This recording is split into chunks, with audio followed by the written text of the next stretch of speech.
but let us begin with our state all-purpose calendar. Good morning, ladies and gentlemen. For those of you in the courtroom, I'm just waiting for 5 North and courtroom 1, 2. Which one is available today? Yeah, all right. Good morning. My name is Judge Lal, and this is the state all-purpose calendar for cases which have been formally accused by the Solicitor General's office. This would be the plea and arraignment matter, where we were going to be addressing the cases to see where they move forward from today, whether a trial or a plea is possible. If you are a defendant with an accused case, please remember that you have a right to remain silent about the facts of the case. Anything you say regarding the facts, your statements can and will be used against you.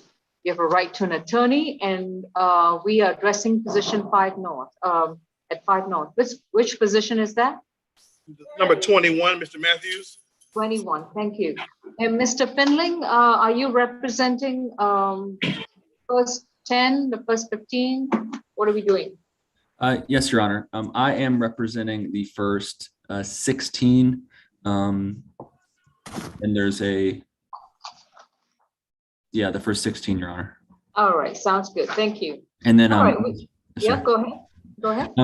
Yes, and then PD, Mr. Daryl Coleman, will be representing 17 to 34, I believe it is, Judge Law. Excellent. Thank you. Okay. We have J. Ron Matthews, case number 22 CR 000372G. And Mr. Matthews is represented by Mr. Coleman. Mr. Coleman, good morning, sir. Good morning, Your Honor. All right. And Mr. Matthews, you've been advised of your right to remain silent, but I just need to ask you this question. Are you aware of the charge brought against you? Yes, no? You need to answer out loud, sir.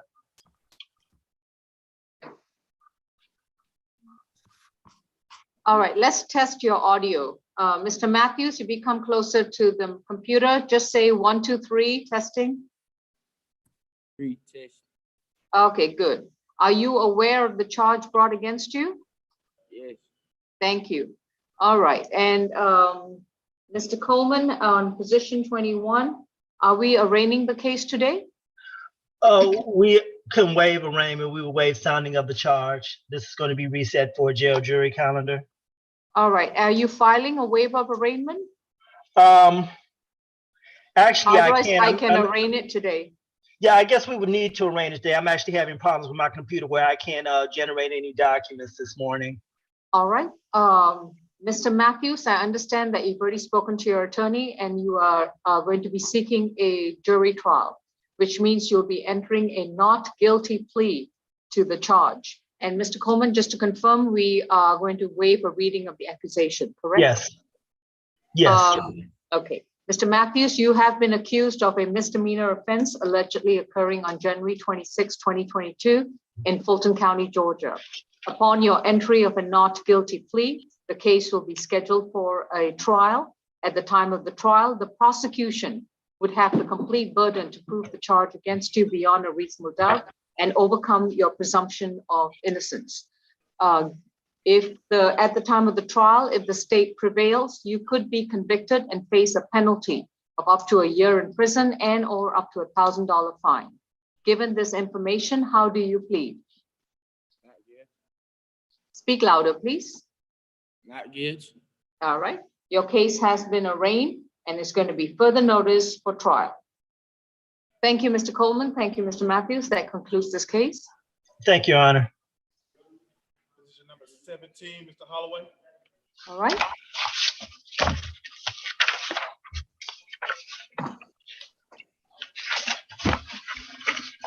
We are still with Mr. Coleman. We have Andre Rico, is that correct? Andre Rico Holloway? Yes. All right. Mr. Holloway, your case number is 22 CR 000367J, in which you've been accused of a misdemeanor offense. You have a right to remain silent. Anything you say in open court, your statements can and will be used against you. Your attorney is Mr. Coleman. Mr. Holloway, are you aware of the charge brought against you? I am. And with regards to this case, Mr. Coleman, we are going to arraign the case and reset for trial. That's correct, Your Honor. We will waive sounding of the charge. Thank Reset jail jury. Thank you. Mr. Holloway, you've been accused of a misdemeanor offense of which you are aware. This particular offense allegedly occurred on January 26th of this year in Fulton County, Georgia. Upon your entry of a not guilty plea, the case will be scheduled for trial, during which time the state has the complete burden to prove the charge against you beyond a reasonable doubt. If the state prevails, you could be convicted and face a penalty of up to a year in prison and or up to $1,000 fine. Given this information, how do you plead? I plead not guilty. Your case has been arraigned and is going to be further notice for trial. Anything else, Mr. Coleman? No, that's it, Your Honor. Thank you. Thank you. That concludes this case. Thank you. All right, going to courtroom 2 or South Annex. Thank you, sir. Uh-huh. Francois, good morning. Ms. Francois. Is that Deputy Francois? Okay. Yes. Deputy Francois, all right, I'm going to start with courtroom 2, South Annex. How many folks do you have? 2, 4, 5. 2, 4, 5. Okay, I got that. All right. Francois, I may be alternating between 2 and South Annex, okay? Not a problem, Judge Law. Good morning. All right. South Annex and courtroom 2, please keep your video and audio on. Ladies and gentlemen, my name is Judge Lal. This is going to be the state all-purpose calendar. This is a calendar for accused misdemeanor cases in which the individuals have already been informed of the charges, have had their initial appearance, and your cases all presently have a bond. With regards to the calendar today, we are going to see if you would like to have your case arraigned. In other words, entering a plea of not guilty to the charges and have your cases scheduled for trial in the future. Other matters we may possibly entertain is whether you would like to enter a plea of guilty or no contest in exchange for a recommended sentence. That would be called a plea hearing. Irrespective of what we do in your particular cases today, I would like all of you to remember that you have a right to remain silent. Anything you say about the facts of your case during the course of this virtual recorded proceeding, your statements can and will be used against you. You have a right to an attorney. If you cannot afford one, we will have attorneys from the Public Defender's Office or conflict defenders to represent you. All right, courtroom 2, South Annex, please mute your screen. Courtroom 2, who do we have, please? Yeah, we need now. Deputy Francois, who do we have in courtroom 2 at the seat? McDowell. McDowell? Mr. Findling or Mr. Coleman, Francois, which position do we have in courtroom 2? This is Mr. McDowell, Judge. I'm Your Honor, sorry this about position that. 22, that would be my client. Okay, thank you. And Mr. McDowell has one case. All right. Okay, Mr. Trevolis McDowell, case number 22 CR 0000279C is accused of simple battery, domestic violence, and criminal trespass causing damage to property. This incident allegedly occurred on April 27, 2021 in Fulton County, Georgia. Mr. McDowell, you've been advised of your right to remain silent, and your attorney is Mr. Daryl Coleman. With regards to this particular case, we are going to address a plea. Is that correct, Mr. Coleman? That's correct, Your Honor. All right. And Mr. McDowell, for purposes of the plea, may I place you under oath? Do you solemnly swear and affirm the testimony you provide will be the truth to the best of your knowledge? Yeah. Thank you. Ms. Arnold, good morning. Are you the ASG for this case? Yes, Your Honor. Good morning. And what is the state recommending in exchange for a plea? Yes, Your Honor. The state is recommending 12 months to serve 60 days with credit for time served. 23 days balance probated. We're asking for a family violence program, no drugs, alcohol, or weapons. 40 hours community service, no further contact with Dynasty Williams. Dynasty spelled Dynasty. A stay away from 2301 Godby Road. Godby spelled Godby, and restitution in the amount of $250. $250. Okay. Mr. Coleman? Yes, Your Honor. Although this is an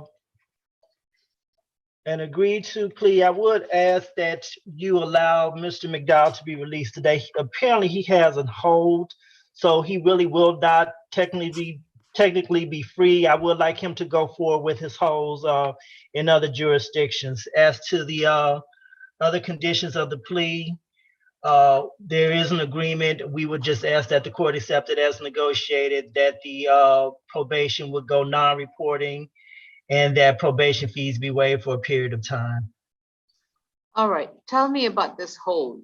Where is this hold? I'm looking at my order. I didn't make a note of any particular hold. So what I'm are we talking? looking at his booking screen. It looks like he has a foreign warrant, and there's also a fugitive from justice hold. Speaking to Mr. McDowell yesterday, I believe this is one and the same. It's just the one hold. Is someone picking him up, or is he transporting himself to that particular jurisdiction? It's my understanding that that jurisdiction will come and get him from the Fulton County Jail. Right, pre-trial, do we have a hold on Mr. McDowell, position 22? Good morning, Your Honor. I'm Good not morning. seeing that hold. He does appear to still be on first offender probation in DeKalb County for aggravated assault. That disposition date was May the 13th, 2015, confinement 6 years, probation 4 years. Nothing in addition. All right, I do see a fugitive from justice hold on the. That's the one, and there should be above that a foreign warrant, but according to Mr. McDowell, it's both. It's all one case. And is Franklin County PD? It's cut off. I think that's what it is. Appear to be out of Tennessee, Your Honor. Just looking at the booking sheet.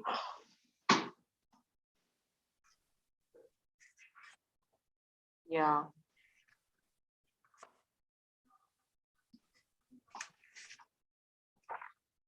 If it's going to be Franklin, Tennessee, and oh yeah, here it is.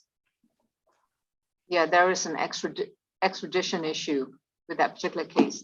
Mr. Coleman, this is going to be an extradition to an out-of-state jurisdiction. So it looks like it. That's why I wanted him to, if he could just conclude his jail time today, so we can go forward with that case. I don't see how that's going to, the time frame is going to prejudice him. It's going to be an additional 4 more days from what I gather. So Well, it looks like 7. yeah, He's 7, in but they're 23. given 2 for 1, so he would have concluded his time at least. Is it 7 more actual days? Or is 7 it, more are you actual giving- days. Okay, so in terms of extradition, unless you know they're moving, clippity clop, I don't believe that the 7 extra days is going to prejudice him. Okay. Very So well. I'm going to go with the original sentence. Shall I move forward? Yes, again, we would just ask that the court accept the plea as negotiated, that the probation will go non-reporting and that fees be waived. And I will waive the fees. All right. Your Honor, Yes, Ms. Arnold? if I may, since we did not review the facts, can we have defense stipulate, if they will, to the factual basis, venue, and ID? Yes, I was going to get to that. Anything else? No, Your Honor. I'm sorry, I would stipulate to a factual basis as well as venue and ID. Appreciate that. Thank you. Your Okay. Honor, do not mean to interrupt. Was the court aware that there are 2 holds? I was able to find them. This one Yes. out of Washington, DC as well. Yes, I did see the 2 holds, but the one I'm more concerned about is the Franklin County. So he's going to be addressing other jurisdictions before he actually gets started on our probation. Okay. All right, thank you, Ms. Nash. All right, so Mr. McDowell, in Fulton County, Georgia, in this particular case, 22 CR 279C, you've been accused of simple battery, domestic violence, and criminal trespass, damage to property. You do understand that you have 2 other outstanding warrants from 2 other cases. Are you aware of that? Yes, ma'am. All right. If you decide to accept the plea today, and your sentence will begin only after you've resolved those cases. The clock is not ticking on this case until you've resolved the holds on the other 2 cases. Is that your understanding? Yes, ma'am. All right. So as long as you understand when your service for probation begins, let's proceed. Mr. McDowell, during the course of this entire proceeding and during your discussions with your attorney regarding this case, have you been under the influence of any kind of medication or alcoholic beverages? No, ma'am. Have you understood the proceedings so far? Yes, ma'am. And you need to speak louder, please. Yes, Are you satisfied with the representation of your attorney? Yes, ma'am. If you decide to take a plea to the 2 charges today, you would have to give up your constitutional right to go back to court in Fulton County, to challenge these charges in a court of law, to have the assistance of counsel to confront the state's evidence, examine witnesses, address your accuser, present your defenses, and have the state try to prove the charges against you beyond a reasonable doubt. Are you prepared to give up these rights? Yes, ma'am. Is anyone forcing you to take a plea today? No, ma'am. How do you plead to 1 count of simple battery, domestic violence, and 1 count of criminal trespass causing damage to property? Guilty. I accept your guilty plea to these charges. The sentence is going to be running concurrent with respect to both charges. Your sentence is 12 months to serve 60 days, credit for time served 23 days. You have 7 more days to serve at the Fulton County Jail before your time in the facility is concluded. After that, once you have resolved your other outstanding holds, you will be placed on probation.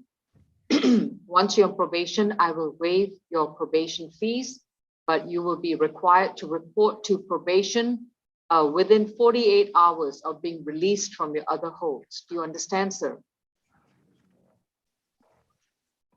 Mr. McDowell, do you understand? Yes, ma'am. That means if whether you happen to be in Tennessee or Washington, DC, you would need to make sure you report to Fulton County probation after being released from these other jurisdictions. Once you're on probation, you need to complete a 6-month domestic violence intervention program. You are not to consume any illegal drugs and no alcoholic beverages, and not possess any weapons or firearms. You're also to complete 40 hours of voluntary community service. At all times while you're on probation, you're not to have any contact with Dynasty Williams. You're not to communicate with her in person, not through any kind of phone or computer device, not on any social media or through a third party. And at all times, you're to stay away from 2301 Godby Road. With regards to the criminal trespass, you're also required to pay $250 restitution, and that payment shall be made directly to your probation officer. You will report to probation. Just sorry to interrupt you, Honor, but I didn't see anything in the offer regarding restitution. It was allocated by Miss Arnold when I asked her what was the offer. You didn't object. No, I didn't. But again, it was not part of the offer that was made to Mr. McDowell when I spoke to him on yesterday. It was not on the offer sheet at all. It wasn't on the calendar. Miss Arnold? Yes, Your Honor, there were updates made this morning. All right, was that conveyed to Mr. Coleman? Yes, was not. all of the defense attorneys and the solicitors are on the same email. Did Mr. Coleman acknowledge receipt of that, and so that he had an opportunity to convey that to his client? Mr. Again, well, I Mr. don't- Coleman I did not don't- reply. No, Your Honor. All right. Okay, I am deleting the issue about the restitution. If there are any amended offers being conveyed to the defense, there should be some manner in which the state can acknowledge that the defense has received this offer and they've had opportunity to convey that. So if there isn't, I do understand the email system was down yesterday, but there has to be some professional courtesy with regards to giving the defense adequate time to speak to their client. So as far as we know, the negotiated plea was sans restitution. So I'm going to dispense with the restitution requirement. Thank you. Your All Honor. right, but Mr. McDowell, once he is placed on Fulton County probation, he's going to be reporting every month. I have waived all probation fees. He's on active probation once he commences with the program. All right? So Thank you're you. not going to allow it to go non-reporting once he's finished?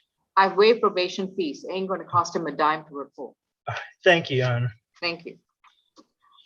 April, let's delete the restitution requirement. Thank you. That concludes this case. Next case. Next, we have Mr. Walker, but I don't see him on the calendar. Mr. Walker, what's his full name? Demetrius Walker. Let me I see don't if know. he's on the I'm not add-on. sure if he's on the add-on.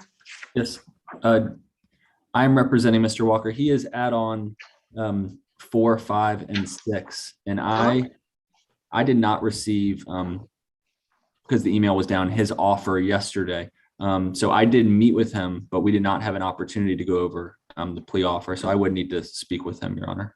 All right. Francois, can I have anyone from positions 17 onwards? And Mr. Finling, the phone number is 404-612-2392 to contact the jail to confer with Mr. Walker. And that was 2392, Your Honor. 22392. Okay, You got have it? Yes, Okay. 612 or 6122392. Correct. Got it. All right. Well, Thank Can you. we do one, Your Honor, can we do one from the South Annex? Certainly. Do you have anyone from position 17 onwards? I have position 24 and 32. Perfect. Thank you. All right. Position- Let's Ms. Smith? address position 24. Mr. Coleman, is that your client or? It is, Your Honor. That's Miss Gloria Gloria. Smith, also known as Gloria Thomas. This will be a bond hearing. All right, thank you. And so Ms. Thomas will be entering a not guilty plea. Do you have a That's case on correct. it? All right, Your Honor, she's also add-on number 3 as well. add on position 30. Okay. You say 3? 3. Position, add-on position 3. Got it, thank you. So we are addressing bond in both cases, Mr. Coleman? Yes, Your Honor. All right. Okay, Miss Gloria Smith, also known as Gloria Thomas. How would you like me to address you, as Miss Smith or Miss Thomas? Ms. Smith is fine. All right, thank you. Ms. Smith, we have 2 cases before us with regards to you. The first one is position 24. It's 22 CR 000-399E, in which you've been accused of disrupting a public school. Simple battery against a public school system employee. And if you will just give me a moment, please.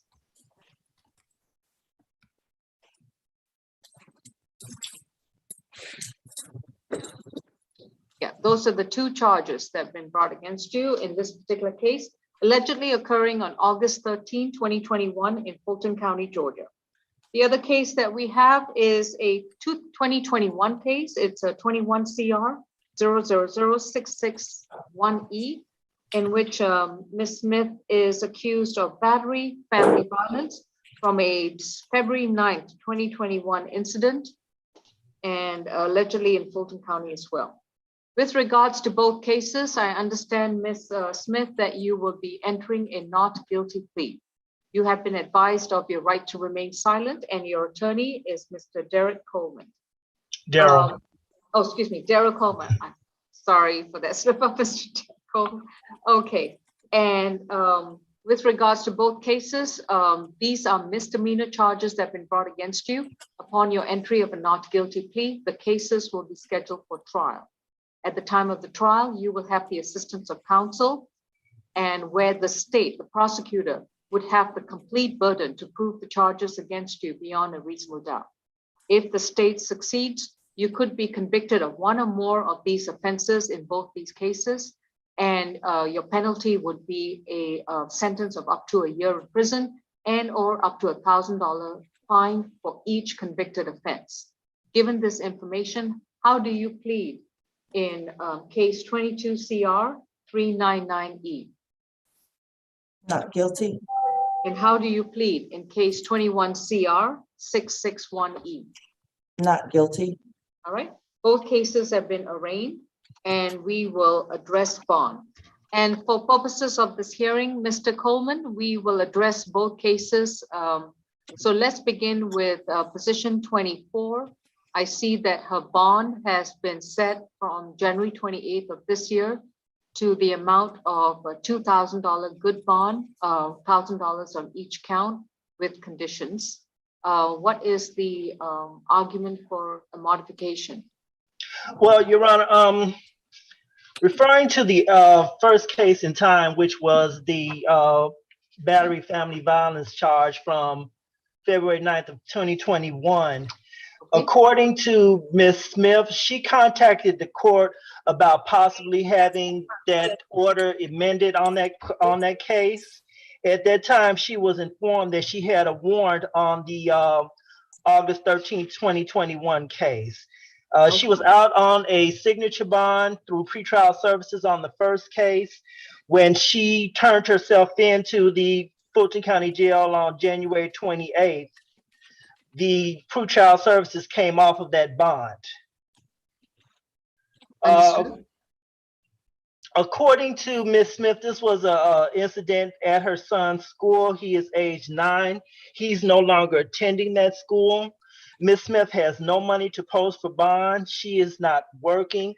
She is actually trying to get on disability at this time. She states to me that she has living arrangements at a program called Our House. She has been there for the past 4 weeks.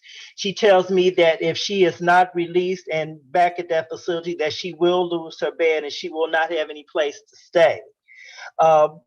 Regarding her son, again, he's age 9. He is no longer at that school. He's been away from that school for the last 3 weeks. In addition to her 9-year-old son, she also has a 3-month-old child whom she is nursing. That child is now in the care of his father, and her 9-year-old son is with her uncle. Based on her extenuating circumstances, the fact that this was not a situation where she missed a court date, but rather the school took out a warrant that she was not aware of, and she voluntarily turned herself in and was already out on the signature bond on the prior case. I'm asking that that signature bond be reinstated on the prior case and that she be granted a signature bond on the new case, so she will be allowed to return to the program and she will not lose her housing.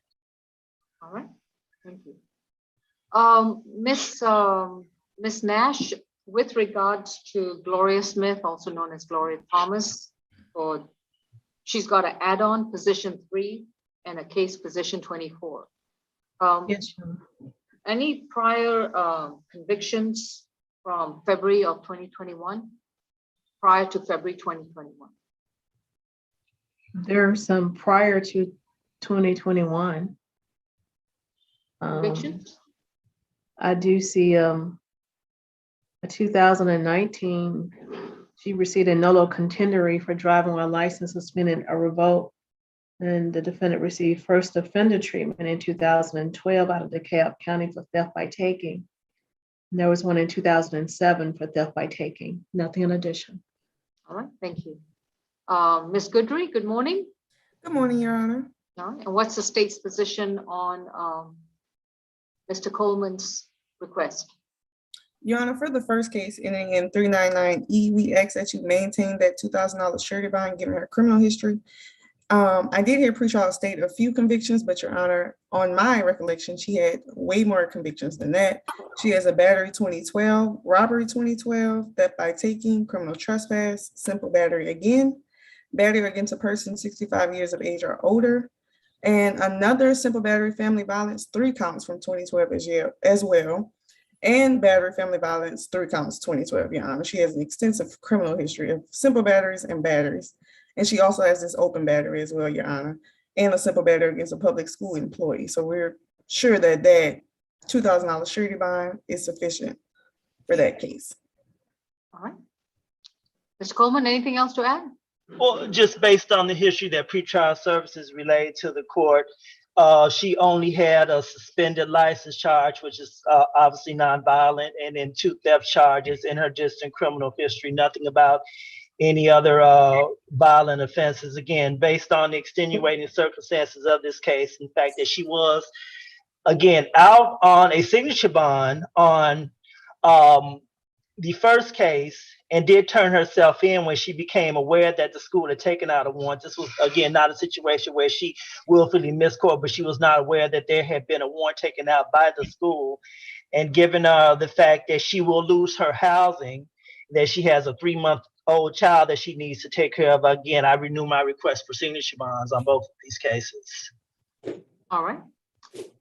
Okay, one by one. Position 24, disrupting a public school and simple battery against a public school system employee. On disrupting a public school, there's going to be a $2,000 signature bond through pretrial. And a simple battery against a public school system employee, that's going to be a $5,000 signature bond through pretrial. Your Honor, may I make an argument for add-on number 3 before you proceed? Yeah, surety was on a signature bond on that one. So, and I can understand the state's argument for that. But go ahead, if you have something new to tell me. I just want to reassure you that you placed that $10,000 signature bond on her, and she was aware that she was not to get in any more trouble. So we want to ensure you that Your Honor placed that $10,000 signature bond.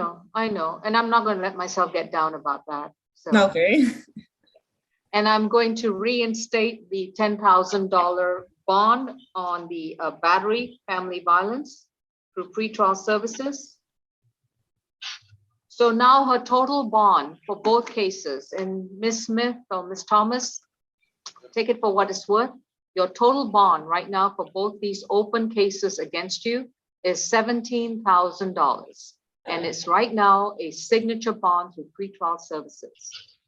Now, I'm going to accept your attorney's statement for purposes of this bond hearing that you were not aware of an alleged warrant being taken out against you by the school.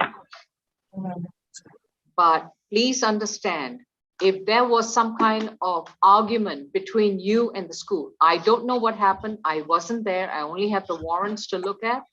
But if there's some kind of altercation while you are on bond, all I can tell you is that you run the risk of a warrant being issued against you under the same circumstances in which you find yourself. Do you understand? Yes, Your Honor. It's your responsibility. You have 2 cases against you, and now you have a $17,000 signature bond. In the future, if you have a looking glass right now, in the future, if you see another altercation about to happen, just remember, you have $17,000 bond on your shoulders right now. And if you want to engage in any kind of altercation, you run the risk of being back in jail with a $17,000 surety bond. Yes, Your Honor. Could I? So while you are out on a signature bond through pretrial services, you're going to report to pretrial once a month. You're going to undergo a 1-day anger awareness class. If you've taken it before, take it again. Understood? Yes, Your Honor. You're not to consume any illegal drugs, no alcoholic beverages, and you definitely cannot have any weapons or firearms. And you cannot engage in any kind of contact with the staff, with the employee and that school, as well as the victim in the battery February 2021 case. Do you understand?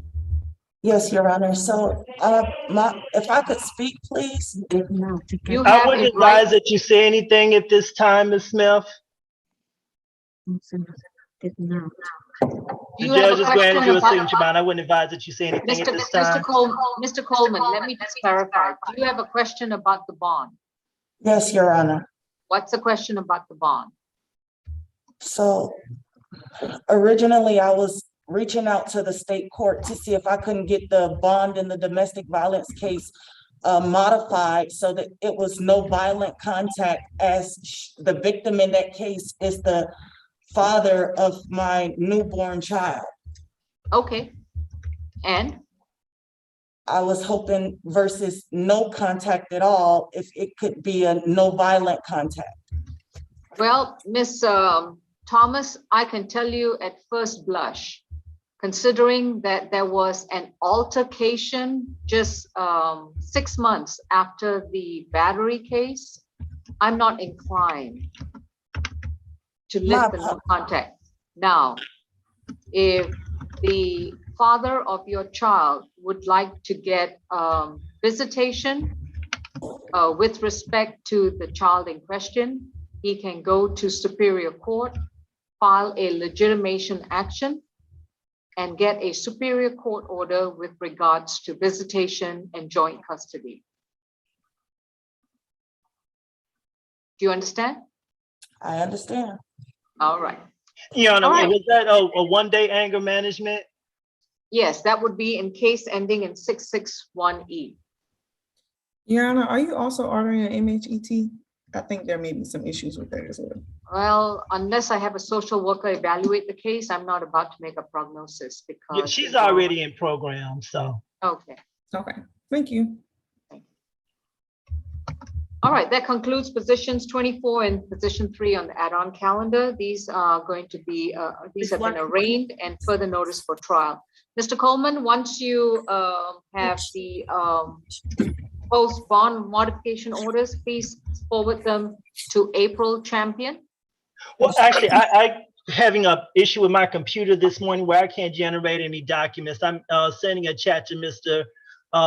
Finding right now to see if he would be so kind as to prepare the orders for me. All right, I'm just going to put a TBD on it. Okay, thank you. All right, thank you. Next, we have position 32, Ms. Watley. Okay, position 32, then we're going to move back to courtroom 2. And Ms. Watley is, excuse me, I'm so sorry. Sharmia Watley, accused of disorderly conduct, simple assault, obstruction of a law enforcement officer, and possession and use of drug-related objects from January 26, 2022, allegedly at a MARTA facility. Ms. Watley, you've been advised of your right to remain silent, and your attorney is going to be Daryl Coleman. And Mr. Coleman, with regard to this is a negotiated plea. Is that correct? That's correct, Your Honor. All right, and out of the abundance of caution, Ms. Arnold, have there been any amendments and sent to Mr. Coleman to which he's acknowledged? No, Your Honor. All right, sounds good. Ms. Watley, we understand you will be entering a plea of guilty or no contest to the charges brought against you. May I place you under oath? Yes. Do you raise your right hand? Do you solemnly swear and affirm the testimony you provide will be the truth to the best of your knowledge? Yes. Thank you. All right, Ms. Arnold, what is the recommended offer? Yes, Your Honor. The state is recommending 12 months to serve 16 days with credit for time served 16 days.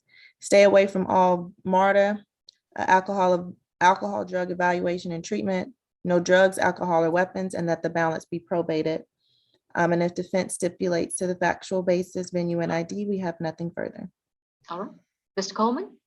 Yeah, I would ask that the court accept the plea as negotiated. Since all Ms. Wiley has to do on probation is the evaluation, we would ask that the probation terminate. Once she's done that probation fees be waived. We will stipulate to a factual basis as well as venue and ID.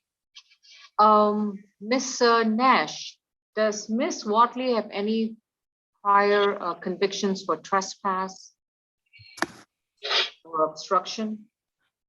Trespass or obstruction, Your Honor? Yes. Well, Just let a me moment. ask you this. How many cycles does she have? She has 13 cycles. Okay. Let me double check for you on the obstructions and the criminal trespassing, please.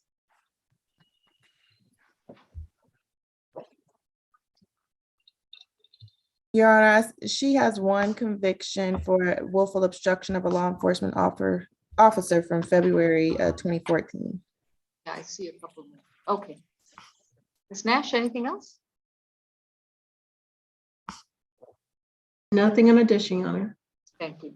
Mr. Coleman, I am going to require to be on probation for the entire 12 months. She doesn't have to pay probation fees, but she'll be reporting every month, and she'll make sure that she doesn't get involved with the authorities, at least for the next 11 months. That's fine, Your Honor. All right. Ms. Watley, if you and Mr. Coleman, do you stipulate to the factual basis, venue and ID, and you have anything else to add? No, again, stipulate to factual basis, venue and ID, nothing further. Ms. Watley, if you decide to plead guilty to the charges brought against you, you would have to stay away from all Marta property for the next 11 and a half months, and you would have to report to probation every month. Is this something you want to proceed with? Okay. I'm sorry, I didn't understand. Was that an okay? Yes. Okay, good.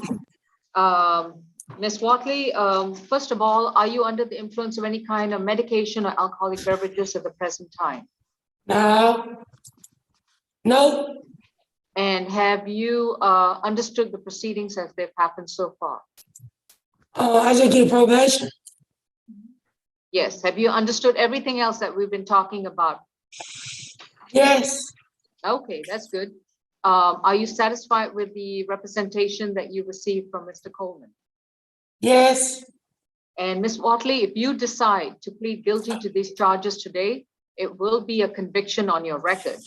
In addition to that, you would have to give up all your constitutional rights to go back to court, to have a trial before a judge or a jury, to confront your accuser, have the assistance of counsel to challenge the state's case, present your defenses, argue your case before a judge or a jury, and have the state try to prove the charges against you beyond a reasonable doubt. Are you prepared to give up these rights? So I gotta do 12 months probation. You'll be doing 11 and a half months probation. Okay, and this time I started today? You will be released within 24 hours, and then you'll report to probation within 48 hours. Okay, that's what I'm thinking about. Okay, okay. Well, think about this also. Are you willing to give up your constitutional rights as I've just listed them?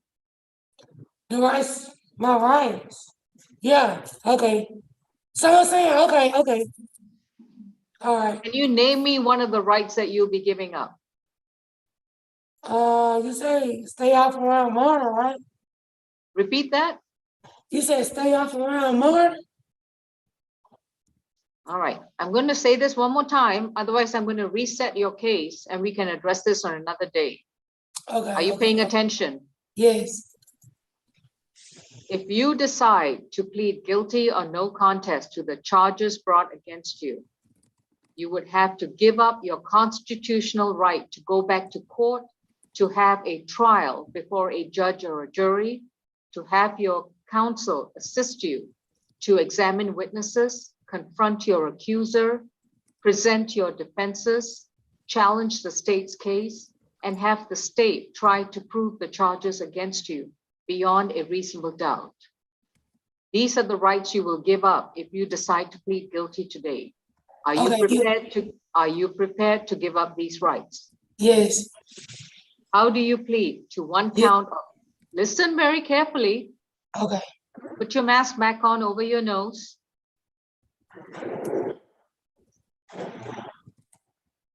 How do you plead? To one count of disorderly conduct, simple assault, obstruction of a law enforcement officer, and possession and use of drug-related objects. Yes. Your sentence on all charges will run concurrent, and if they are 12 months to serve 16 days, credit for time served 16 days. Your time at the jail is concluded. You will be released within 24 hours, and you must report to probation within 48 hours. In other words, you must report to probation on Monday morning. Do you understand? Today is Thursday, report on Monday. If you don't report to Monday, We will send out an invitation to have you brought back to jail. That invitation will be called a probation warrant. Do you understand? Yes, ma'am. While you are on probation, you will report every month. Your probation fees shall be waived. You are to stay away from all MARTA property. You cannot go to any MARTA station. You cannot get on any MARTA bus, and you cannot be hanging out at any MARTA bus stop. Do you understand? Yes, ma'am. You cannot use their public facilities, their phone systems. You can't be on their parking lot or their sidewalks. Do you understand? Yes, ma'am. While you are on probation, you will submit yourself to an alcohol and drug evaluation. And if the evaluator says you need some kind of treatment, you must accept the treatment. No illegal drugs, no alcoholic beverages, and definitely no weapons and no firearms. Understood? Yes, ma'am. And you will report to probation every month until probation says you are done. Okay. 12 months. That concludes this case. Thank you. You're welcome. Your All Honor, right. may I be excused? I have to go to another court. And That'll be fine. That'll be I'll fine. be Just let back. us know when you're back. Thank you. Okay, thank you. Next, we have position 8, Mr. Davis. Thank you. Mr. Finley, we ready? Yes, Your Honor. All right. And also, have you done with your discussions with positions 4, 5, 6? Yes, Judge Law. Yeah, I did speak with Mr. Okay. Walker. All right, thank you. Okay, going on to position 8, John Andrew Davis, case 22 CR 000-409E, accused of criminal trespass on January 28, 2022. Mr. Davis, you've been advised of your right to remain silent, and your attorney is Mr. Zach Finley. And I understand that we're going to arraign the case and address bond. Is that correct? This is a negotiated plea. This is a negotiated plea, Your Honor. Position 4. Oh, sorry. I think we just jumped Position to, 8, excuse me. Yeah, Mr. 8. Yeah, or you're Mr. right. It's a Davis. negotiated plea. Okay. Mr. Davis, let me correct myself. This is going to be a plea hearing. For purposes of the plea, may I place you under oath? Yes. Do you solemnly swear and affirm the testimony you provide will be the truth to the best of your knowledge? Yes. All right. Ms. Goodry, what's the plea recommendation? Your Honor, we're recommending 12 months, 28 days, 14 days credit for time served. The balance is suspended and he's to stay away from the Peachtree Center Mall located at 231 Peachtree Street, Northeast Atlanta. If defense stipulates the factual basis, venue, and ID, the state has nothing further. Mr. Finley? Yes, Your Honor, we do stipulate the factual basis, venue, and ID. All right. Mr. Davis, are you under the influence of any kind of medication or drugs? No. Are you satisfied with the representation you received from Mr. Finley? Yeah. And if you decide to plead guilty to this charge today, you would have to stay away from the Peachtree Center Mall. Are you prepared to do that? Yes. Do you understand that if you return to that location, you will be arrested and brought back to the jail? Yeah. Was that a yes or a no? Yes. If you decide to plead guilty, you would have to give up your constitutional right to go back to court, to have a trial in a court of law, to confront your accuser, present your defenses, have the assistance of counsel to challenge the state's case, and have the state try to prove the charge against you beyond a reasonable doubt. Are you prepared to waive these rights? Yes. How do you plead to one count of criminal trespass? I plead guilty. Your sentence is time served. You are required to stay away from the Peachtree Center Mall at 231 Peachtree Street. If you return, well, we'll get to see each other again. Thank you. Thank you. Yes, we got position number 33 and 34, Mr. Williams. Thank you.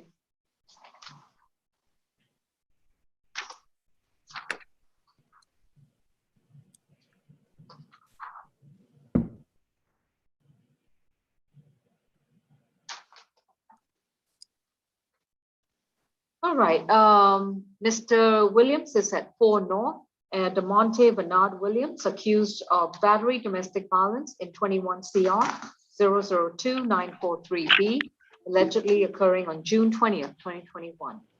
Position 34, Mr. Williams has got another case, 22 CR 000-411B, accused of battery, domestic violence, and criminal trespass, allegedly occurring on January 26th of this year. Mr. Williams, you have a right to remain silent. Anything you say about the facts of your case, your statements can and will be used against you. You have a right to an attorney, and representing you is Mr. William Kilgore. Mr. Kilgore, good morning, sir. Good morning, Your Honor. And do you represent him in both cases? Yes, Your Honor. All right. So with regards to position 33 and 34, let me check my, I don't have an announcement. What are we doing, Mr. Kilgore? Your Honor, we have a negotiated plea. There is one open item, which is the amount of restitution. Attorney Arnold informed me that it would have to be determined at a later date. And Mr. Williams is fine with that. My only issue is that I asked that it be capped at the amount on the accusation, which is that it was less than $500. But that's the only thing that we have not agreed upon. All right, let's hear that. Ms. Arnold? Yes, Your Honor. So in this case for position Which number one? 30, I'm sorry, for which position number 33. Okay. Oh, I'm sorry. My computer is. We have a criminal trespass on position 34. Which Yes. one was the restitution? Okay, so for position number 34, that's where the restitution is. There's no issue with number 3. But on position number 34, we have spoken with the victim, and we are asking that it be probated, Your Honor, so that we can have time to get the receipts. The victim has said that there were, on that incident, there's damages to her entertainment system, her dining room table and chairs, as well as her door and a laptop. So we don't have Let me that. see. Dining room table, what else? Dining room table and chairs. And chairs, okay. The entertainment center, All right. the front door,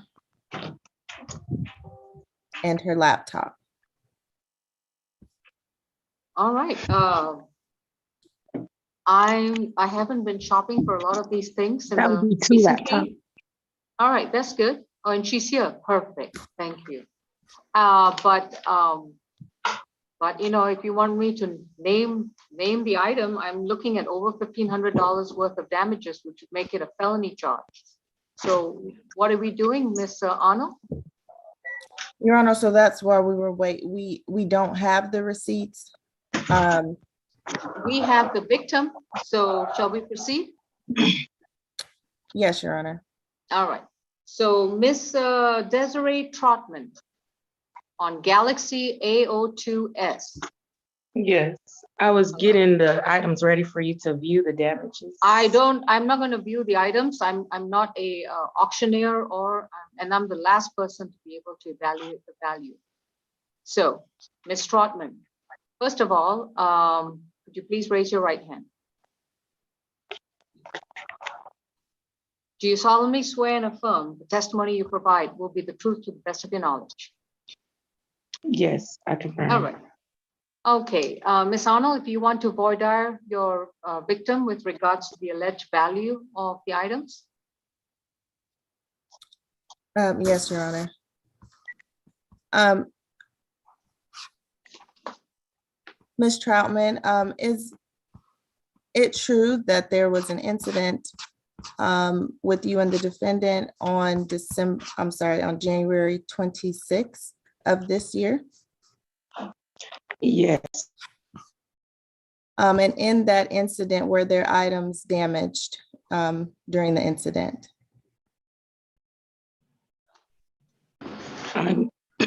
The signal went out and back in again.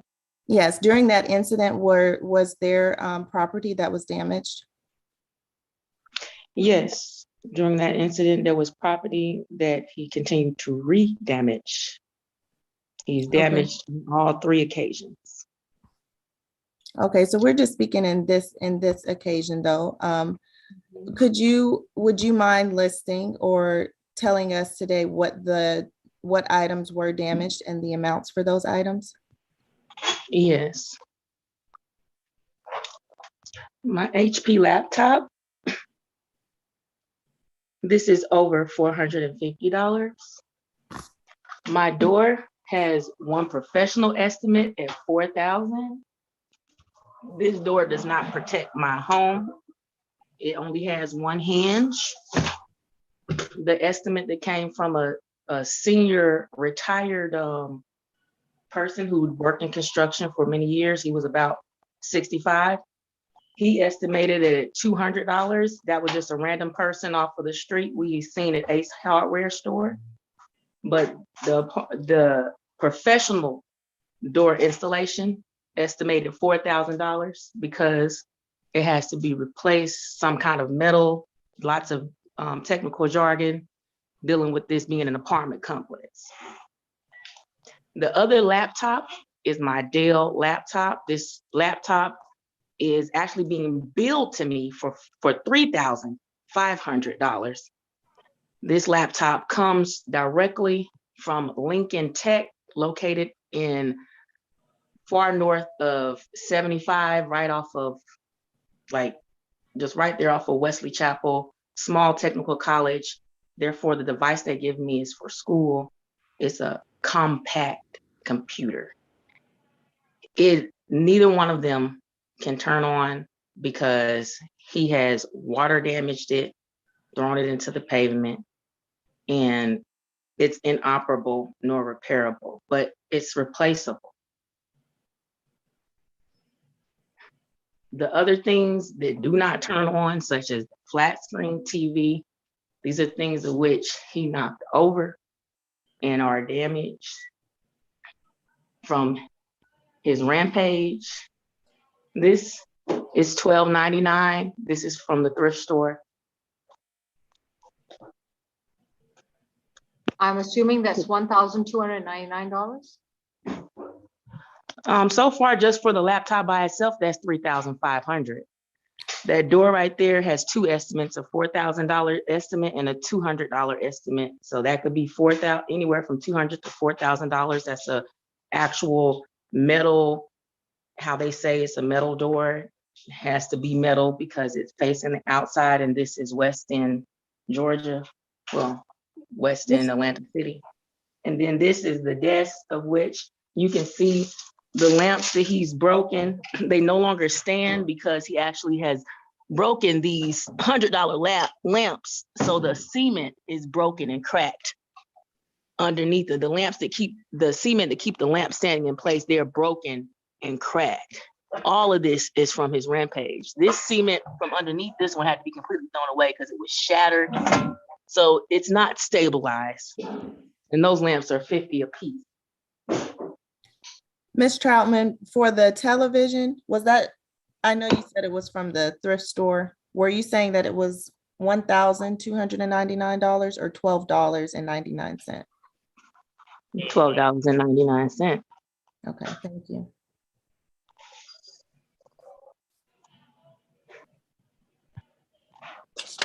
And Ms. Troutman, again, all of this damage occurred on January 26th of this year? Yes, that's correct. Thank you, Ms. Troutman. No further questions, Your Honor. Thank you. This table can be added to it. This was $50 for this mirror. This is a reflective tabletop and a glass tabletop, both of which have been cracked and destroyed. And my angel, which I have literally, like, this was $20. It's missing an arm. Okay. Anything else? 2 laptops, the door, dining sets, and TV. Mr. They're Kilgore? holding this wall. Also, this is his room. This was his room. It's not his room anymore. All right.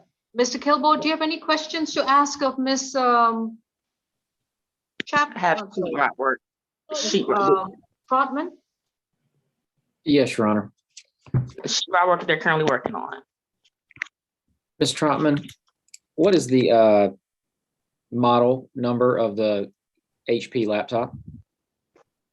I'll tell you the model number of both laptops. All right, and Ms. Trotman, you're gonna have to be seated in one spot. It's very distracting for you to be moving around. So just one spot, thank you. Second, I have to try and shut this door. As you can see, the entire frame needs to be replaced. I'm going to go ahead and give you this model number for this laptop and the other one.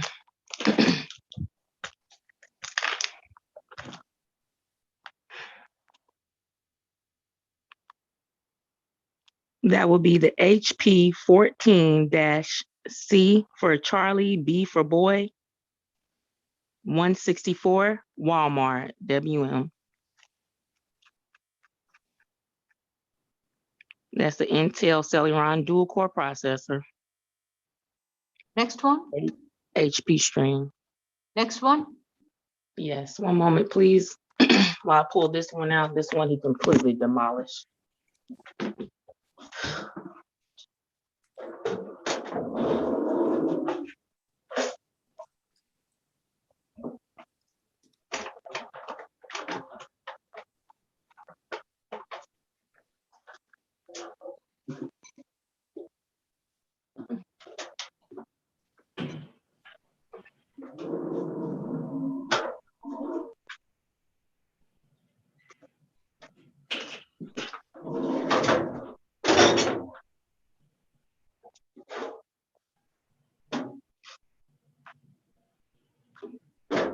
All right, let's move on. Go ahead and move on. Yeah, Ms. Trotman, come back to the screen. Yes. Any other questions, Mr. Kilgore? I'm going to have my school send you all documentation because they do want their laptop back. Excellent. And he can pay them $3,500 because I'm not, because the laptop was given to me in mint condition. All right, Ms. Trotman, we're going to pause for a minute. Mr. Kilgore, any more questions? Yes, Your Honor. I mean, I would like to know what the model number of that Dell laptop that cost $3,500. She's going to send the I'm looking receipt. for it, but he did break in on the 26th, and that would have been the computer that was in plain sight for him to take, and he would have taken it in order for me to not be able to prove that he broke it. The school will be able to prove that they have given me the laptop and that it needs to be returned, or else $3,500 needs to be paid. This is a compact computer, which is a little bit step up from the actual laptop.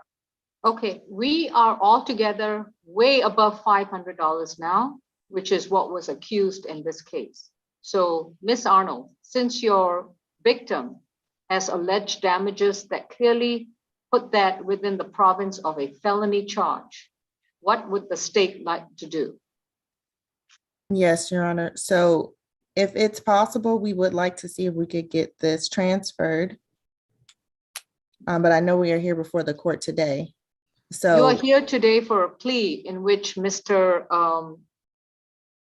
Williams has been accused of causing damages of $500 or less. Now you're asking for thousands of dollars of damages, which is far above what was accused.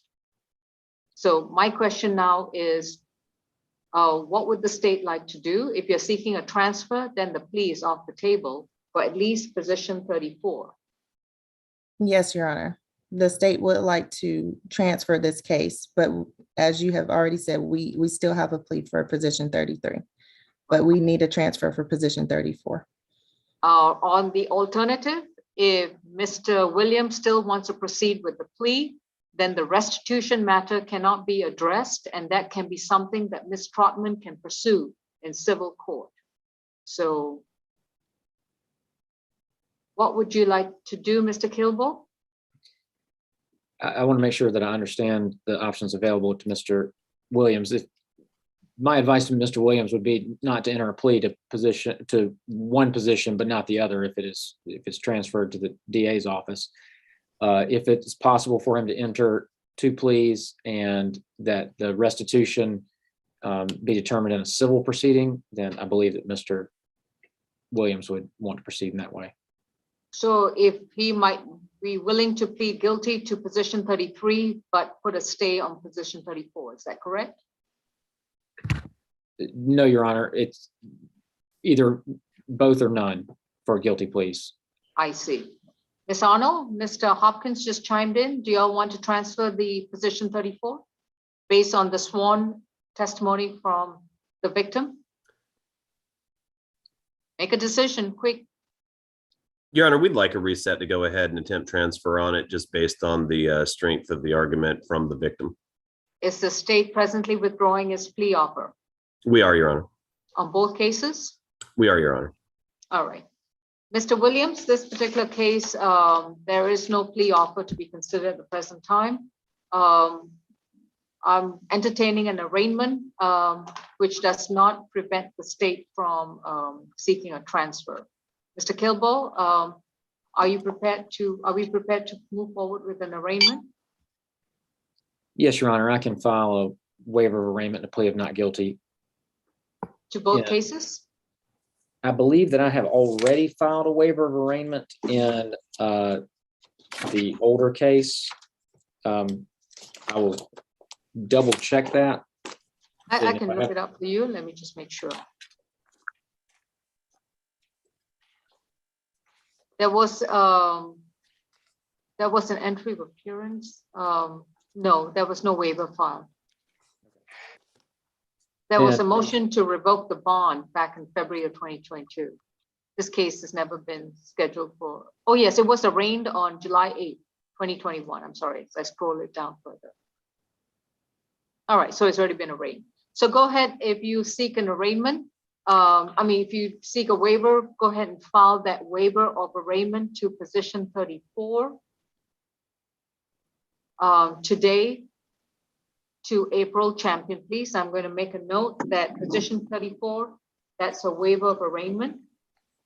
And this case is, both cases are going to be reset to Thursday, February 17th to Your Honor. revisit a possible plea offer. It will be taken off the calendars for one or both cases. But if both cases are transferred, then the case will be taken off the calendar. Your Honor, could I ask that it not be set for February 17th? I had filed a leave of absence Okay. that week. If it could be placed the following week, Is it the whole week? the entire week. All right, then it's going to be reset to February 24th. Are you out too? I am going on vacation with my family. Oh, okay, so it's 224 also out? Oh, no, 224 is just fine. Okay, position 33 and 34 are reset to 224 pending a possible transfer. And Your Honor, could we be heard on a bond reduction? Yes. So I believe he's on a cash bond in position 34. Let's address that first. Yes, Your Honor. We would ask you, he currently has a $10,000 cash bond on the newer case. The older case, he was on a pretrial services bond of $10,000 and pretrial services came off that bond. So he has a $10,000 surety bond. In that case, is my understanding. So for the two counts in the newer case, he has $5,000 cash bond on each count. Your Honor, we would ask that the counts be reduced, the bond on the newer case of position 34 be reduced to $2,000 each count, and that it be a surety bond. Mr. Williams has no prior violent convictions. He has, I believe, I'm looking at his, I don't have his criminal history in front of me, but looking at his, the arrests that are in the Fulton County system, he had a couple of drug arrests which were resolved with a dead docket. He does have one prior violent arrest from 2019. But it has not ever been adjudicated or even indicted.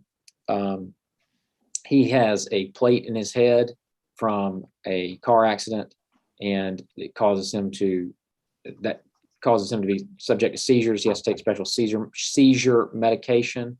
Also causes it to be He lives with his mother, and he and I spoke yesterday. at length about the importance of the importance of him not having contact with Ms. Trotman.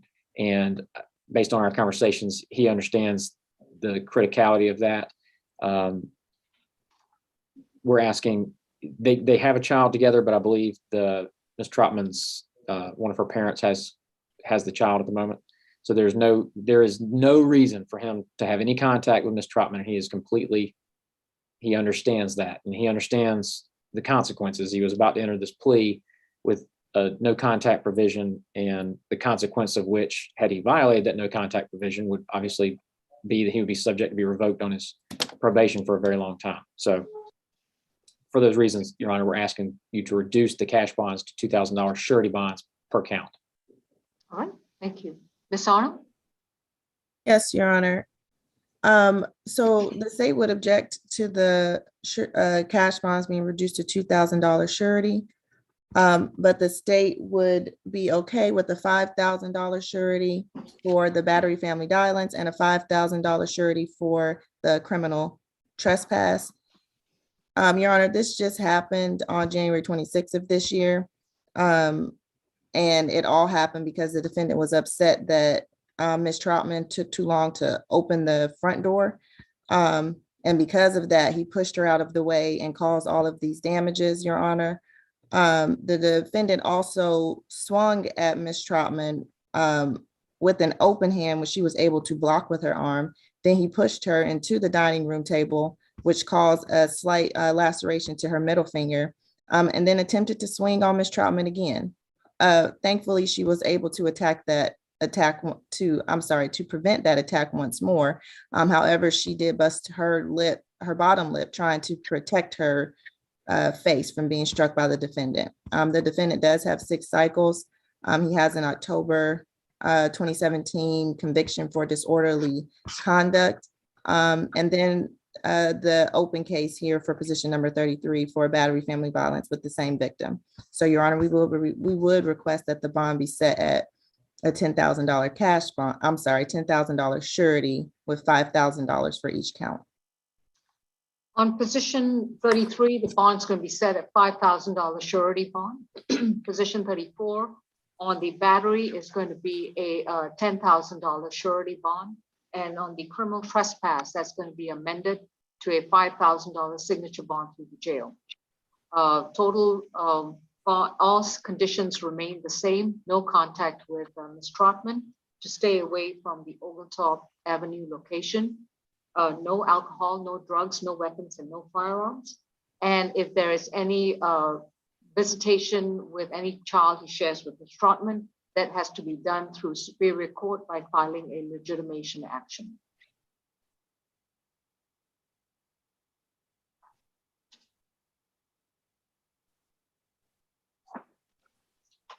Ms. Trotman, at the present time, these cases are going to be reset to February 24th to determine whether the prosecutor, the solicitor's office, is seeking a transfer of these cases to Superior Court to be tried and for one of the charges as a felony matter.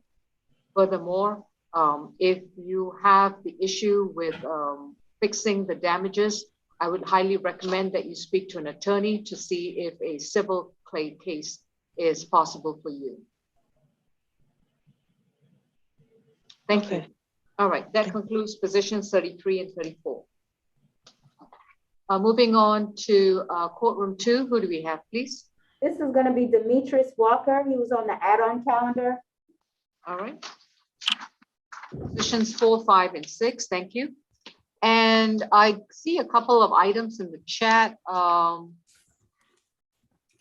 Attorney, conflict counsel, Mr. Dark would need to speak to Dwight Matthews. Has that been, can they?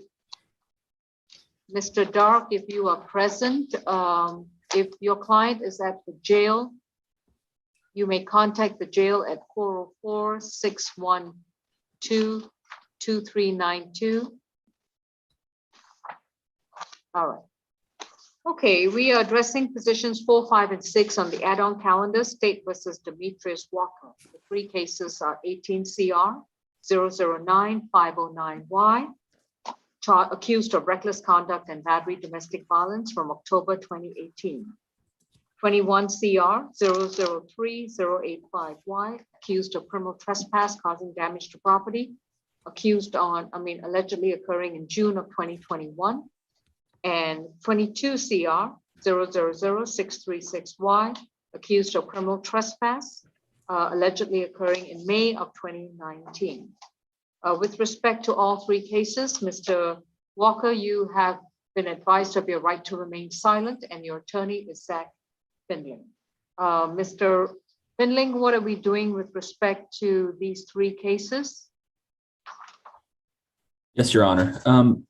Number 4, position number 4, number 6 would be negotiated pleas, and then number 5 would be non-negotiated, and at issue would be the jail time, Your Honor.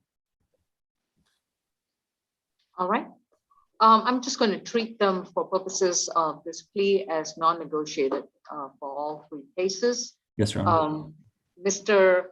Walker, I'm first going to hear from the prosecution as to what they are recommending for all three cases in the event you decide to plead guilty or no contest to the charges.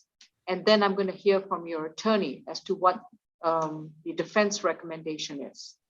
I am going to consider both the options and let you know which option I'm going to apply. Then you can decide whether you want to proceed with the plea. Do you understand, sir? I'm considering he's nodding his head, so Yes, ma'am. yes. All right, thank you. All right, Ms. Arnold, let's start with your plea recommendations for positions 4, 5, and 6. Yes, Your Honor. For position 4, the state is recommending 12 months to serve 85 days with credit for time served 85 days, that the balance be probated, that there be a family violence course, 180 hours of community service, and no further contact with Kumian Young. Kumian spelled Kummeon, Young spelled traditionally.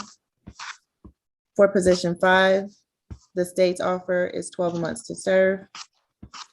For position 6, the state's offer is 12 months to serve 85 days with credit for time served 85 days, that the balance be probated, 180 days of community service, and no further contact with Kumian Young.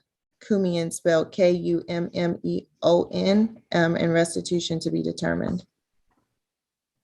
So in other words, probation's offered for positions 4 and 5, but you need him to serve all 12 months for position 5. Is that correct?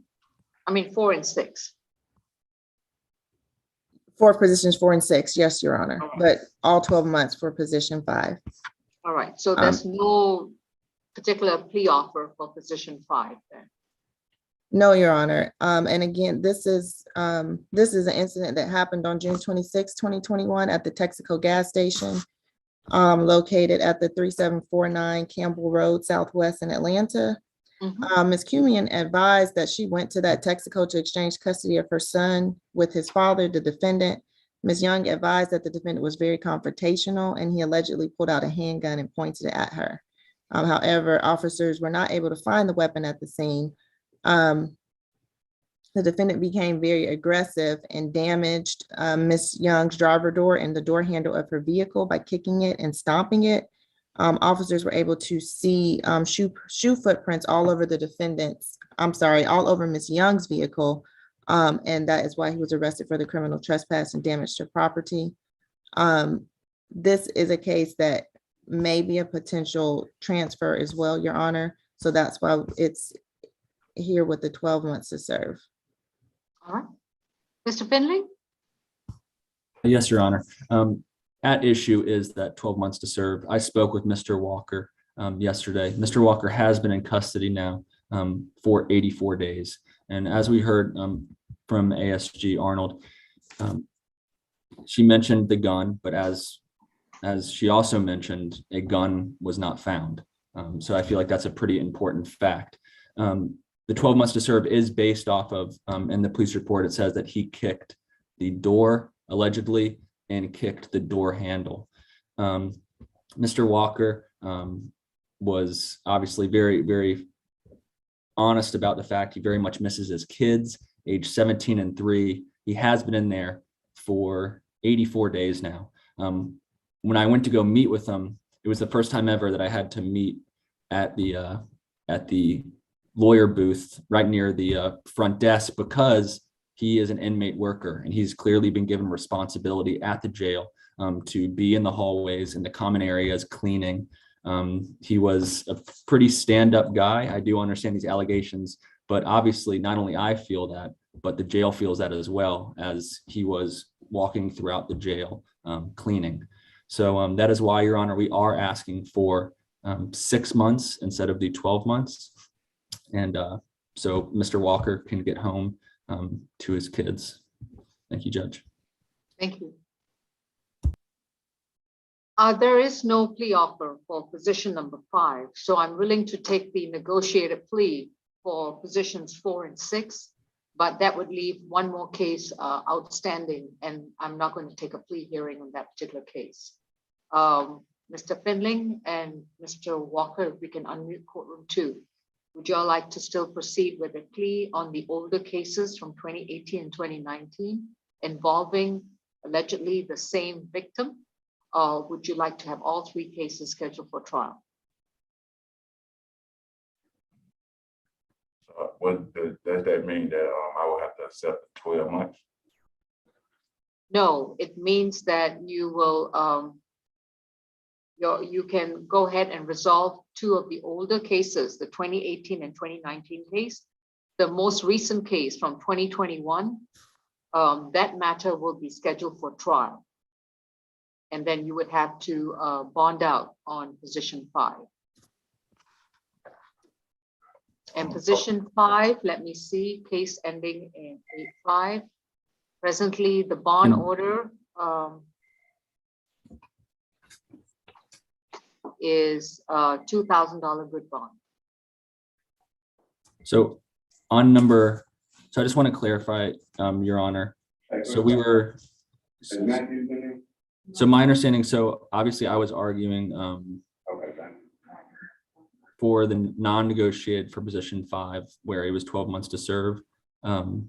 So Your Honor did rule on that. Sorry, I'm just not completely following. Mr. Findling, I'm not accepting a plea on position 5. There is no plea. They're just asking for the standard 12 months. The only thing they haven't asked for is a fine. Yes, Your Honor. If your client wants to do that, I'll be glad to accept that plea for 12 months. Otherwise, I'm prepared to go forward on the negotiated plea for positions 4 and 6. Okay. If he pleads to that, he will be, then he's eligible to be placed on probation within the next 48 hours, providing that he can make bond on position 5. Right. So I believe number 5, I believe, is a $15,000 cash bond, I believe. Oh, is it? Let me check. So, and that's why, oh, maybe. Yeah, we were hoping to get that resolved, because that's. Oh, you're right. When was that bond imposed?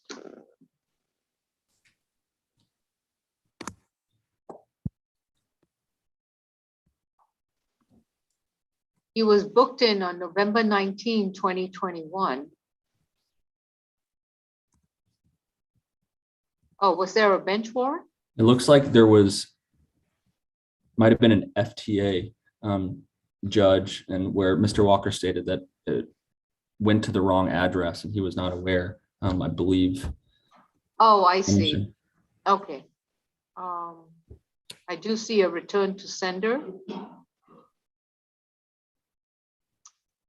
Apparently was sent to a Washington Road location. And we have a Matador Court location. Okay, so so that still leaves us with the question: are we moving on with positions 4 and 6, or are we just going to further notice all of them for trial? We can do a negotiated plea on 4 and 6. All right, Ms. Arnold, are we ready to proceed?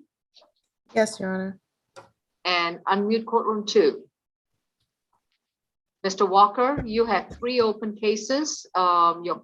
Your attorney is recommending moving forward with the negotiated plea for the 2018 and the 2019 case, and then to reconsider bond for the 2021 case. Is that something you'd like to do? Yes, ma'am. All right. Okay, let's address the pleas first. On positions 4 and 6, this is going to be a negotiated plea. And Mr. Walker, please raise your right hand. Do you solemnly swear and affirm the testimony you provide will be the truth to the best of your knowledge? Yes, ma'am. All right. And with regards to positions 4 and 6, Mr. Finling, do you stipulate to the factual basis, venue, and ID? Yes, I do, Judge. All right. Mr. Walker, are you under the influence of any kind of medication, drugs, or alcoholic beverages? No, ma'am. And have you been satisfied with the representation of your attorney, Mr. Finling, with regards to positions 4 and 6? Yes, ma'am. And given the information that you've been listening to, have you understood the proceedings so far? Yes, ma'am. If you decide to enter a plea to position 4, 18 CR 009509Y, to the charge of reckless conduct and battery domestic violence, this will be involving the victim, Kumian Young, as well as pleading guilty to 1 count of criminal trespass in case 22 CR 000636Y, again involving the victim, Kumian Young.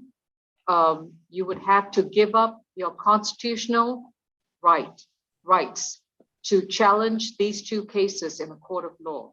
You would have to give up your right to have a trial before a judge or a jury, to have the assistance of counsel, to have a trial wherein you would be able to confront your accuser, challenge the state's evidence, present your defenses, examine witnesses, and have the state try to prove the charges against you beyond a reasonable doubt.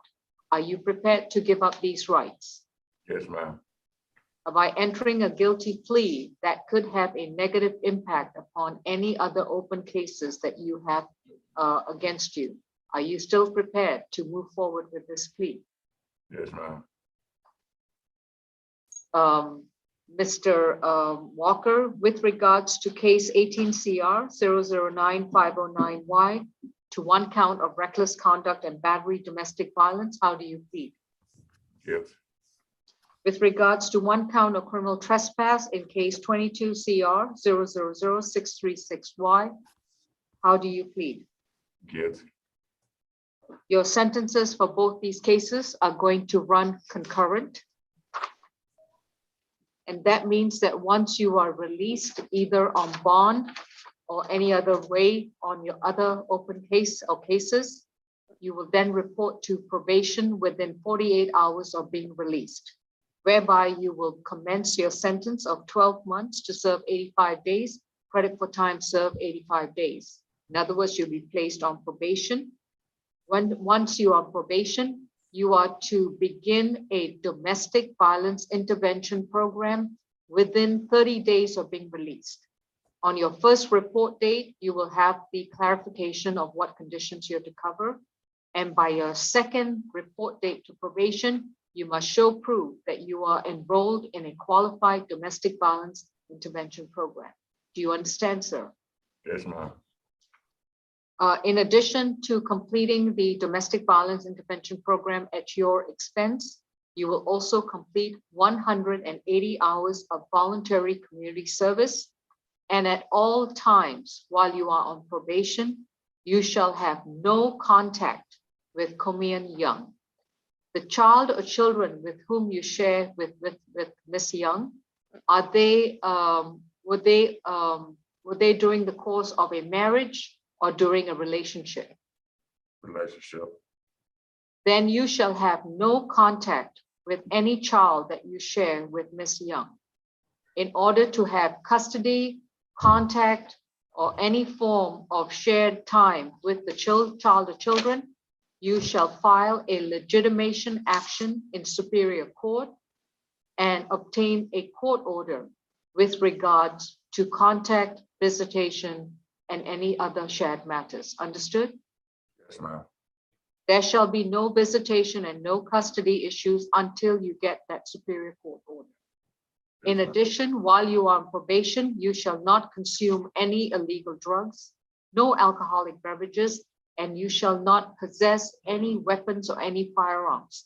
In other words, there cannot be any such weapons or firearms on your person, in your home, anywhere near you, or in any vehicle that you occupy, irrespective of whether you own the vehicle or whether you are driving the vehicle. Understood? Yes, ma'am. All right. Anything else, Mr. Finley? No, Your Honor. I would just ask that once he does complete the class and community service, that his probation could become not reporting. That would be denied. I will waive probation fees for the first 7 months, after which he will continue to report to probation and start paying probation fees after the 7th month of him being on probation.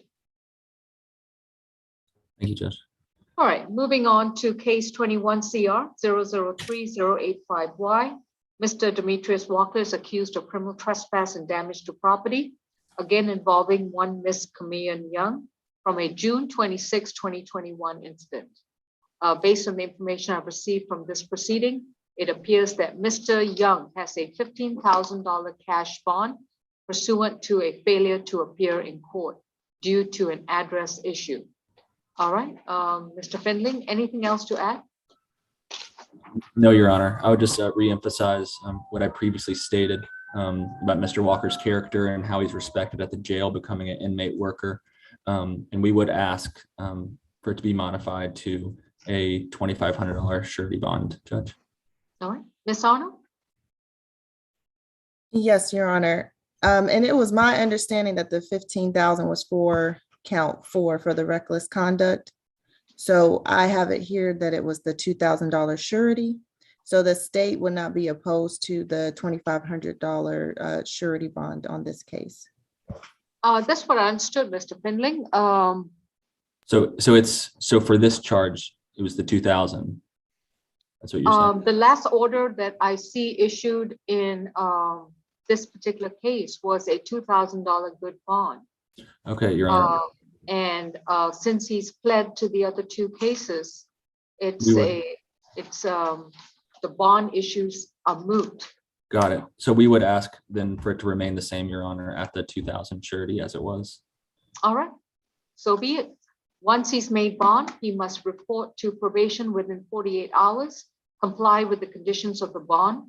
If he violates any of the conditions of the bond, not in such as violating the no contact with Ms. Young or with the children in question, he may be at risk to being charged with a felony aggravated stalking charge, which generally would be no bond for up to 3 months. Do you understand, Mr. Walker? Yes, ma'am. All right, that concludes these 3 cases. Thank you. Oh, just one second, excuse me. Mr. Walker was arraigned on position 5 on October 18, 2021. So this case is further notice for trial. Now it's concluded. Thank you. Thank you, Judge.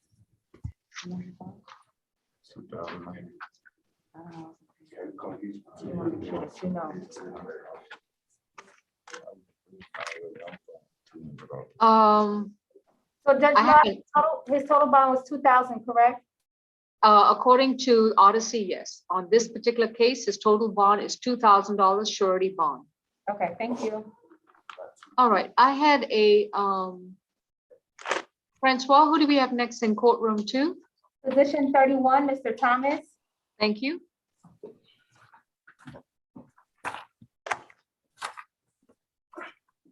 This would be Mr. Coleman's case. Rodrigo Thomas is accused of possession of marijuana, 1 ounce, less than 1 ounce, and willful obstruction of an officer in case 21 CR 006 079E, allegedly from November 4th, 2021. Mr. Thomas has been advised of his right to remain silent, and his attorney is going to be Mr. Coleman. Mr. Coleman, we are prepared to arraign the case. That's correct, Your Honor. Anything else? No, that's it. And we will just be set to jail jury. All right. Mr. Thomas, you've been accused of these two misdemeanor offenses. Upon your entry of a not guilty plea, the case will be scheduled for trial in the future. At the time of the trial, the state would have the complete burden to prove the charges against you beyond a reasonable doubt and overcome your legal presumption of innocence. If the state prevails, you could be convicted of one or more of these charges and face a penalty of up to a year in prison and or up to $1,000 fine for each convicted offense. Given this information, how do you plead? Not guilty. All right, Mr. Thomas, thank you very much. Your case has been arraigned and it will be further notice for trial. Thank you. Thank you, Your Honor. Is that position 2 and 3, Mr. Arnold? All right, we're moving to 4 South. We have Mr. DeMarco Arnold for position 2. The case is 20 CR 001489J. Mr. Arnold is accused of simple battery domestic violence. And the second case, 21 CR 006897J. Mr. Arnold is accused of battery and criminal trespass, domestic violence from a May 31st, 2021 incident. Mr. Arnold, you have a right to remain silent, and anything you say about the facts of these cases, your statements can and will be used against you. You have a right to an attorney, and representing you, I think, is Mr. Findling, although Mr. Coleman is listed. No, Mr. I am representing him today, Your Honor. All right, sounds good. And with regards to these two cases, these cases are going to be arraigned, and we're going to revisit bond. Is that correct? Well, he's already been arraigned. This is just going to be for a bond hearing. Mr. Arnold was made prior offers on both of these cases. Not the offers that were made today. I did speak to the solicitor on the case today. I was hoping to have those prior offers reinstated, but she's not willing to do that this morning. So we would just be proceeding with a bond hearing this morning and resetting for trial. All right, please go ahead and I'm sorry, did you want to modify his bond? That's correct, Your Honor. It appears that I think he has a $2,500 bond on position 2, the case from December 1st of 2019. I don't know if that bond is still good, but he did post a bond to a bonding company on that one. Again, I don't know if he can be released if that bond is still good, but on the newer case, the one from May 31st of 2021, he has a $6,000 cash bond, which I've been told by the jail he would need to post over $7,000 to be released. I am requesting that that bond be set to either a signature bond or a surety bond. I'm also requesting a lower bond on the first case as well. Mr. Arnold is 39 years of age. He is currently employed as a barber. He makes very little money, and actually since he's been incarcerated for the last 79 days, I don't believe that he even has a job now, so therefore he has no money at all to post for bond. I've seen him several times at the jail since he's been recently incarcerated. He states to me that because of this incarceration and this oppressive bond, he has lost everything. I would note to the court that I did represent Mr. Arnold at a motion to revoke bond hearing on last January. The alleged victim did not appear at that time, but there was an independent witness brought in by the state who testified that at that time, the alleged victim was actually following my client, Mr. Arnold, down the street and attempting to hit him with her car. So I would state to the court that in at least one of these incidents that the alleged victim was the aggressor. Again, this is a very oppressive bond at $6,000 cash. I would ask that he be granted a signature bond or at least a surety bond, given consideration the fact that he's been in custody for the last 79 days. All right, thank you. Ms. Goodry or? Yes, Your Honor. For position number 2, I have that he's not being held on that $2,500 surety bond. He bonded out. No, he's not. I believe Judge Besson had denied the motion to revoke that. Revoke the bond. So we're moving on to position 3. Right. Your Honor, for position number 3, we'd ask that you maintain that bond. That bond was set by Your Honor. Your Honor, this defendant, this is his 4th case with the same victim since 2014. Since 2014. In one of the cases in 2014, he hit and pushed the victim to the ground during an argument, and then he went and got a gun. However, she stated that he didn't pull a gun on her. However, we did talk to the victim again, and she told us recently that he did pull a gun on her. However, that case is dead docketed. In another case in 2014, he snatched her keys away from her, pushed her into the vehicle, and hit her in the face. Witnesses did see the defendant hitting the victim numerous times. Your Honor, we're very concerned for the victim's safety in this case. This can turn into something very extensive if we let this defendant out, Your Honor, given that this is the fourth case with this victim. She is terrified of the defendant, and we want to ensure her safety and the community's safety. So that's why we're asking that that bond, that $6,000 cash bond, be maintained. All right. Is Miss Arnold been contacted about this? Your Honor, we contacted her. I don't believe she's on Zoom. I'm here. Okay, she is on Zoom, Your Honor. All right. Let me see now. Miss Arnold, if you can find a spot where there are not people around and that you can stop moving around, that would help. Gets very distracting. Y'all stay put. Tell him to pass that food out for me. I'm here. Do you solemnly swear and affirm the testimony you provide will be the truth to the best of your knowledge? I do. From what I understand, you have a protective order, a 12-month protective order that's been granted to you in Superior Court on December 15, 2021. Is that correct? Yes. All right. And, yes. All right, that's good. Okay, and in that protective order, he's required to stay 200 yards away from you and any child that you share with him? Yes, we don't have any kids. Okay, so he's required to stay away from you and to stay away from any location that he's, that where you are located. Is that correct? Yes. All right. And I don't know whether he's supposed to also complete a family violence intervention program pursuant to the terms of that order. Yes. And that order will expire on December 8th, 2022, unless you file a motion to extend that protective order. Are you aware of that? Yes. All right. In addition to that, do you have any other concerns if I decide to modify the bond? And do you have any concerns if I decide to modify the bond to a level in which Mr. Arnold will then be released, but be subject to not only the bond order, but also the protective order? This is the time to be honest. This is the time to be honest. Stay back. I asked you to stay back. You cannot come back here. Oh, I am concerned. I mean, like, he would just do stuff or get people to do stuff to me. It's either he gonna do it or he gonna get somebody to do it. Either or. I'm sorry, I don't understand what that means. If you want to explain, please. I mean, like, it'll be his family members calling, harassing, come to my job, doing little stuff to me, his girlfriend, his cousins, it's everybody. I mean, like, they have done so much to me since he has been arrested. I mean, like, just like so much.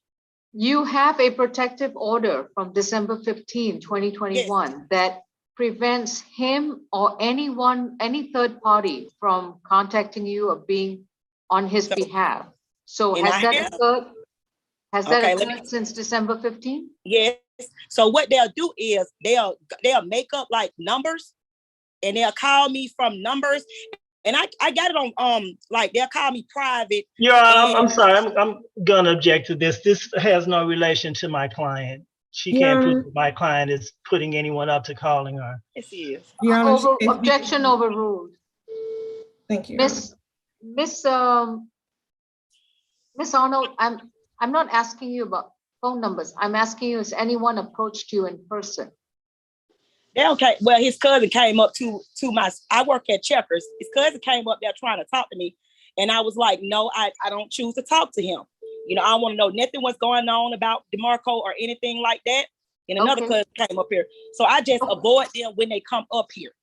Okay. So once you told them no, do they go away? Yes. He sat there for a minute, then he left. Mm-hmm. Okay, then, so I don't think that would be unlawful. Mhm. So has anyone else tried to harass you Yes, in person? yeah. They Who drive else? out the house. They do a lot of stuff, but I'm not really, long as they leave me alone, I'm just fine with that. Whatever Marco is, I'm gonna say I protected him for years and I allow him to abuse me and to forgive him that he will change.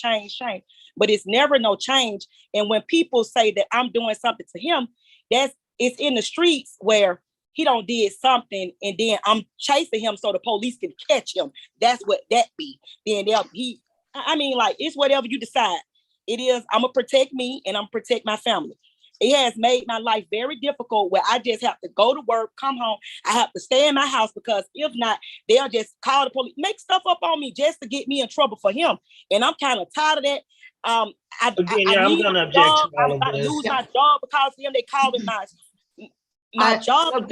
Objections noted. Okay, Miss Arnold, thank you very much. Thank you. Your Honor, may I ask Ms. Arnold 2 questions? Very Yeah. briefly, please. Ms. Arnold, are you afraid of Mr. DeMarco Arnold? Yes. Are you afraid that if he's released, that something else could occur to you? Yes. No further questions, Your Honor. All right, thank you. I just Yes, have one Mr. Coleman, question, go Your Honor. ahead. Go ahead. Go ahead. I spoke to Mr. Arnold at the jail and he did show me the protective order. I just wanted to know from Ms. Arnold, is that just against Mr. Arnold or is that a mutual order, meaning that you were not supposed to have any contact with him as well? No, it's just against him. I don't have anything further. Just again, argument, Your Honor. All right. Anything else to add, Mr. Coleman? Again, I would just renew my request that the bond be reduced. Again, we're talking about a $6,000 cash bond. I've seen Mr. Arnold at the jail several times. He has no desire to have any contact at all with his soon-to-be ex-wife. And again, speaking to Mr. Arnold, he informs me that family members of his have told him that actually Miss Arnold has contacted them several times. This, I would point out that there was a motion to revoke bond hearing on these matters January of last year, where one of the state's own witnesses testified that while Mr. Arnold was outside on the sidewalk attempting to walk away from Miss Arnold, she got in her car, followed him, and attempted to hit him with her car. So I would submit that she is not a totally innocent party in these incidents, Your Honor. Again, this is a very oppressive bond. I have not heard that he has any convictions with any cases with Miss Arnold, so I would be requesting that he be given a surety bond. All right. If he's trying to give a signature bond. Your Honor, Would the host please mute Miss Arnold? Miss Arnold, please do not interrupt. Okay. They just lying. Your Honor, just for brief argument, again, this is the 4th case with the same victim. We are very concerned for her safety. She's also stated that the defendant's family has also contacted her and harassed her at her job, Your Honor. So we want to ensure that an incident doesn't occur again. The latest event, Your Honor, was in May of 2021. So we just want to ensure her safety, her children's safety, just to make sure that she is okay. So we ask that you maintain that bond, given that this is the 4th incident, Your Honor. All right. Thank you. You're welcome. The first bond was set at $6,000 cash bond only back on That was on the number. November 26, yes, 2021. I signed off on that bond with the great concern that this was a alleged repeat incident with the same victim. And I also made a note that there was a TPO or protective order hearing in Superior Court. And at that time, it was set for December 5th, 2021. And also the fact that there was a companion case, our position number 2, with regards to the same victim. Since then, certain things have transpired, including the issuance of a 12-month protective order with respect to Ms. Simeon Arnold, in which she and on the record, Mr. Arnold is well aware that he has a 12-month protective order against him, which requires him to stay 200 yards away from Ms. Arnold, not have any contact with her whatsoever, and that any third party also cannot communicate with her on his behalf. And also that he is required to not consume any illegal drugs or alcohol and not to possess any weapons or firearms. And failure to comply with a superior court protective order will result in him being arrested and charged with a felony count of aggravated stalking, which means that he could be back in jail, and this time with no bond. So she's already got one layer of protection from the protective order, which she is free to extend as it gets closer to its expiration in 2023. Excuse me, at the end of 2022. So therefore, but in consideration of the fact that this is multiple cases against the same victim, I'm going to amend the bond. The battery domestic violence is going to be amended to $4,500, and the criminal trespass is going to be $1,500. This is going to be a $6,000 surety bond. Same conditions apply. No contact with Ms. Simeon Arnold to stay 500 yards away. Mr. Coleman, please make sure you make a note of that. 500 yards away. That's the length of 5 football fields. And which includes that you do not drive by her house, you do not contact her in any way, form, or manner, do not discuss her on social media, and definitely do counsel your friends and family to also not communicate with her, because the only person who's going to end up in jail if there's any contact with Ms. Arnold is you, Mr. DeMarco. All right?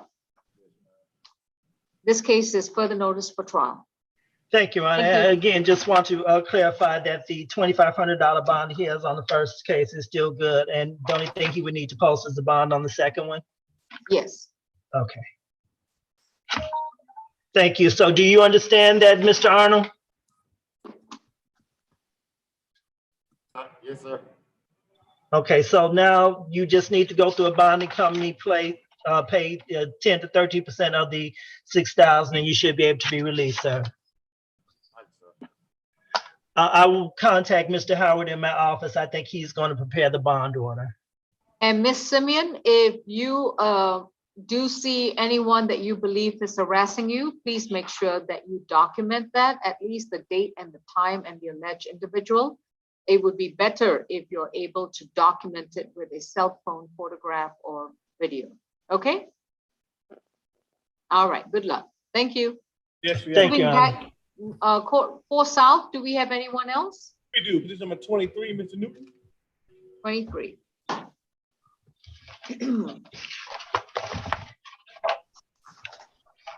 We have Joseph Newton accused of criminal trespass from October of 2021 in case 21 CR 005876E. Mr. Newton, you have a right to remain silent about the facts of your case. Anything you say, your statements can and will be used against you. You have a right to an attorney, and representing you is Mr. Coleman. Mr. Coleman, this is a negotiated plea. Is that correct? That's correct, Your Honor. All right. Mr. Newton, please raise your right hand. Do you solemnly swear and affirm the testimony you provide will be the truth to the best of your knowledge? Thank you. Ms. Arnold, what's the recommendation? Yes, Your Honor. The state is recommending 12 months to serve, 22 days with credit for time served, 22 days, a stay away from 250 Piedmont Avenue.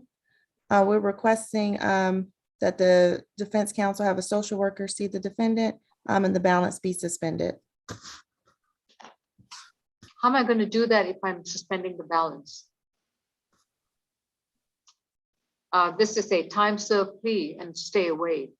So what's the purpose of the social worker?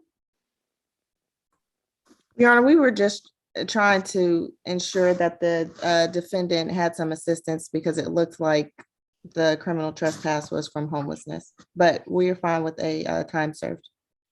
All right. Mr. Coleman? Yeah, we just asked that the court accept the plea as negotiated for time served, balance suspended.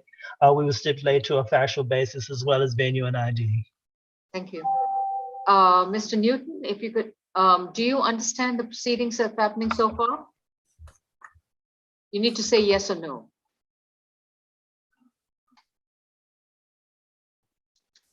Mr. Newton, are you under the influence of any kind of medication or alcoholic beverages? All right. If you don't say yes or no, I'll reset the case so your attorney may speak to you about how to conduct yourself in a plea hearing. Shall we do it another day? Yeah, Mr. Newton, I need you to answer out loud, yes or no, to the judge's questions. Mr. Newton, are you able to say yes or no verbally? Yeah. He said yes. I didn't hear him, Deputy. I'm sorry. I didn't know. Yeah, talk right here, yes. Excellent. Thank you. Mr. Newton, are you under the influence of any kind of medication or alcoholic beverages? No. And are you satisfied with the representation of your attorney, Mr. Coleman? Yes. If you decide to take this plea today and plead guilty to criminal trespass, you would have to stay away from 250 Piedmont Avenue in Atlanta, Georgia. That's the place where you were arrested. Are you prepared to stay away from that location? Also, you would have to give up your constitutional rights to try this case in a court of law. Specifically, you would have to waive your right to have a trial before a judge or a jury, to confront your accuser, challenge the state's case, present your defenses, and have the state try to prove the charge against you beyond a reasonable doubt. Are you prepared to waive these rights? Yes. How do you plead to one count of criminal trespass? Guilty. Your sentence is time served. Please stay away from 250 Piedmont Avenue in Atlanta, Georgia. Otherwise, you will be back in jail. Thank you. Thank you, Ann. Thank you, Mr. Newton. Osal, anyone else? Doesn't look like it. Okay. Next, we have Judge is position 24, Mr. Smith. All right, thank you. Repeat that number again. Position 24, Mr. Smith. No, position 24 is Gloria Smith. I just addressed it. 23 It's Gloria 25. Smith. 25. Okay. 25. Okay. He's also 25 position and 26. 26. Okay. Thank you. Well, you know, they say Smith is a popular name, so, okay. I have positions 25 and 26. He is not position 27. Is that correct? Yes, that's correct. Okay. Mr. Keith Smith has two cases, 25 and 26, and the case numbers are 21 CR 003493E, accused of criminal trespass from September 2020. Second case is 20 CR 000773E, accused of 2 counts of criminal trespass and simple battery from June 2018. June 2018. Okay, so with regards to positions 25 and 26, I understand this is going to be a negotiated plea. That's correct, Your Honor. Mr. Smith, for purposes of the plea, could you please raise your right hand? Yes, Do you ma'am.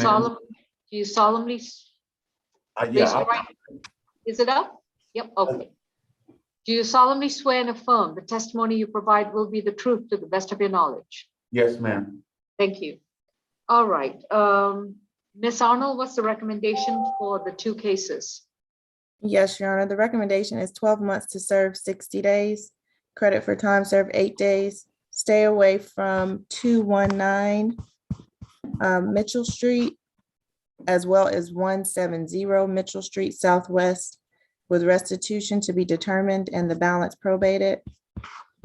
And Your Honor, I will say that there was an update sent on position 26, and I did not receive notification that Mr. Coleman received it, but we did ask that there be no further contact with Amistad Aramond. Amistad spelled Amistad, Saint Aramond, Arromond. All right. So restitutions to be determined? Yes, Your Honor. All right. And what about position 26? So that was it. It's the same recommendation. That was for position 26. with the exception that for position 26, it is the no further contact with Amistad St. Armand. So the sentence is concurrent and applies to positions 25 and 26, and the no contact applies to the simple battery. Is that correct? Yes, Your Honor. All right. And this is at 219 and 170 Mitchell Street. Could you clarify what are those locations? So for 219 Mitchell Street, let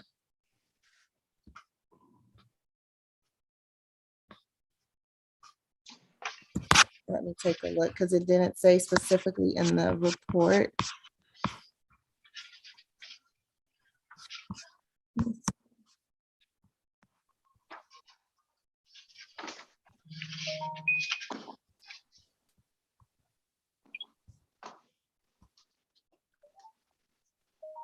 Okay, the 170 Mitchell Street looks like it's just on the road. It looks like it's in front of a type of establishment, but that's just on the street.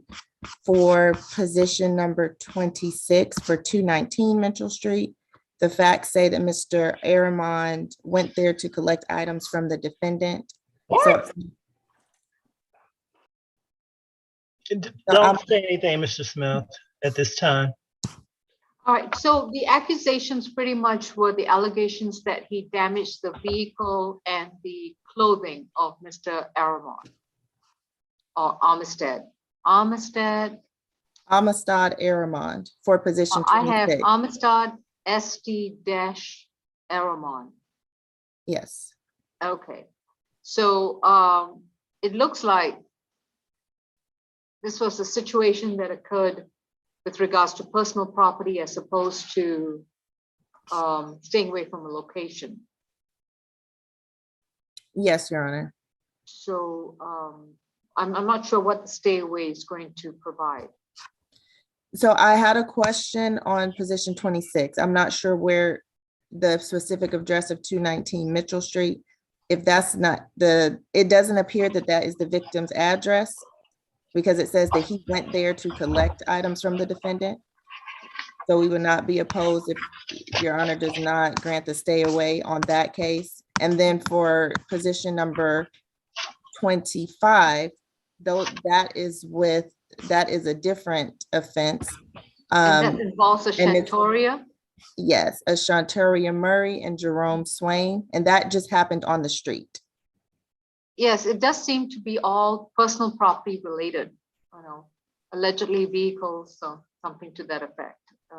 Would you agree? Yes, Your Honor. Okay. And I'm sorry, what was it? Jerome what? Jerome Swain, SWAIN. Yeah, I got it. And Shantoria Murray. Okay. Mr. Coleman? Your Honor, I did not receive any updates as far as the offers for Mr. Smith. However, because I believe that he is strangers to the alleged victim in this case, I would have no objection to the no further contact. However, I would have an objection to the restitution since they do not have an established amount. All right. Ms. Arnold, well, you know where I'm going to go with this. It's a 2018 case. It's a 2020 case. We are now in 2022.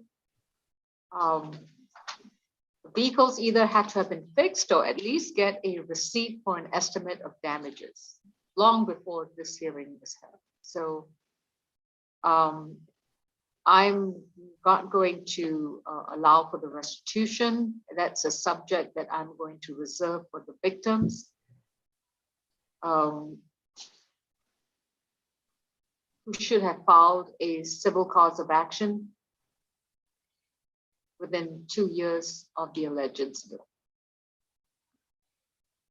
So it looks like with regards to position 25, Ms. Shantana Moore and Mr. Swain still may have an opportunity to file a timely civil suit if they choose to recover their damages from there. With regards to Mr. Amistad, all I can hope is that hopefully he had a third party to cover the damages to his vehicle. Do you understand, Ms. Arnold? Yes, Your Honor, I do understand. All right. So, Well, Your Honor, Mr. just Coleman? very quickly, Your Honor, we would stipulate to a factual basis as well as venue and ID. Since the only condition was the restitution and you're not allowing that, we would ask that this just be balance suspended. I'll do non-reporting probation on Thank you, Your both. Honor. He needs to report the first time, then after that, he'll be non-reporting. Thank you, Your Honor. And if he gets involved with the law again, or if he gets arrested again, then he will have to serve jail time on both these cases once probation's revoked. Is that understood? Yes, thank you. Okay, in that respect, Mr. Coleman, do you stipulate to the factual basis, venue, and ID for both cases? I will so stipulate. Judge Law, he wanted you to repeat that again. He didn't quite hear. Repeat that, Francois? Smith wanted you to repeat that again. He didn't quite hear the outcome. By the way, I didn't let Mr. Coleman know. Sir, please don't say anything further about the facts of the case at this time. No, The I'm judge not- is placing you on non-reporting probation. There is no restitution. Yeah, I understand that, but I'm saying, I've been incarcerated since 9/12 of 2020. I didn't let you know that when you came up here, so I was just trying to. Let me check that.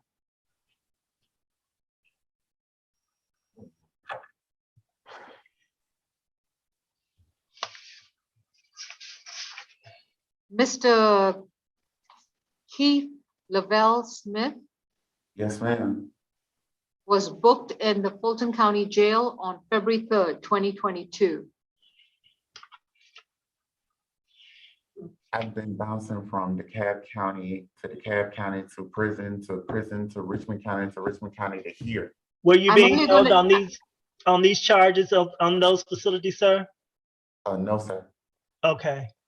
Well, unfortunately, you only get credit for the time that you actually served in jail for these particular charges. Okay. And Miss Arnold, how many more days would he have to serve at the jail? 22 more days, Your Honor. It was 60 days. He would have to serve 30. He's been in for 8. All right, so 22 more days. All right. Um, So, Mr. Smith, before we proceed with the plea, just to make you understand, if you decide to plead guilty to these 2 charges with regards to the alleged damage to vehicles and or to clothes, you would be spending an additional 22 more days at the Fulton County Jail. And once you've completed 22 more days, you'll be released, and then you will be placed on probation. You will have to report to probation the first time within 48 hours of being released. Do you understand? Yes, ma'am. And then listen very carefully. After your first visit with probation, then you don't have to report after that for the rest of the 10 months that you'll be on probation.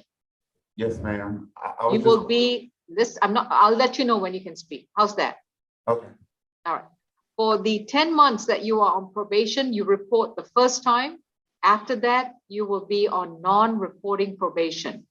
If you get arrested again while you are on non-reporting probation, we will revoke your probation and have you serve out the rest of the 10 months or what's left over in jail.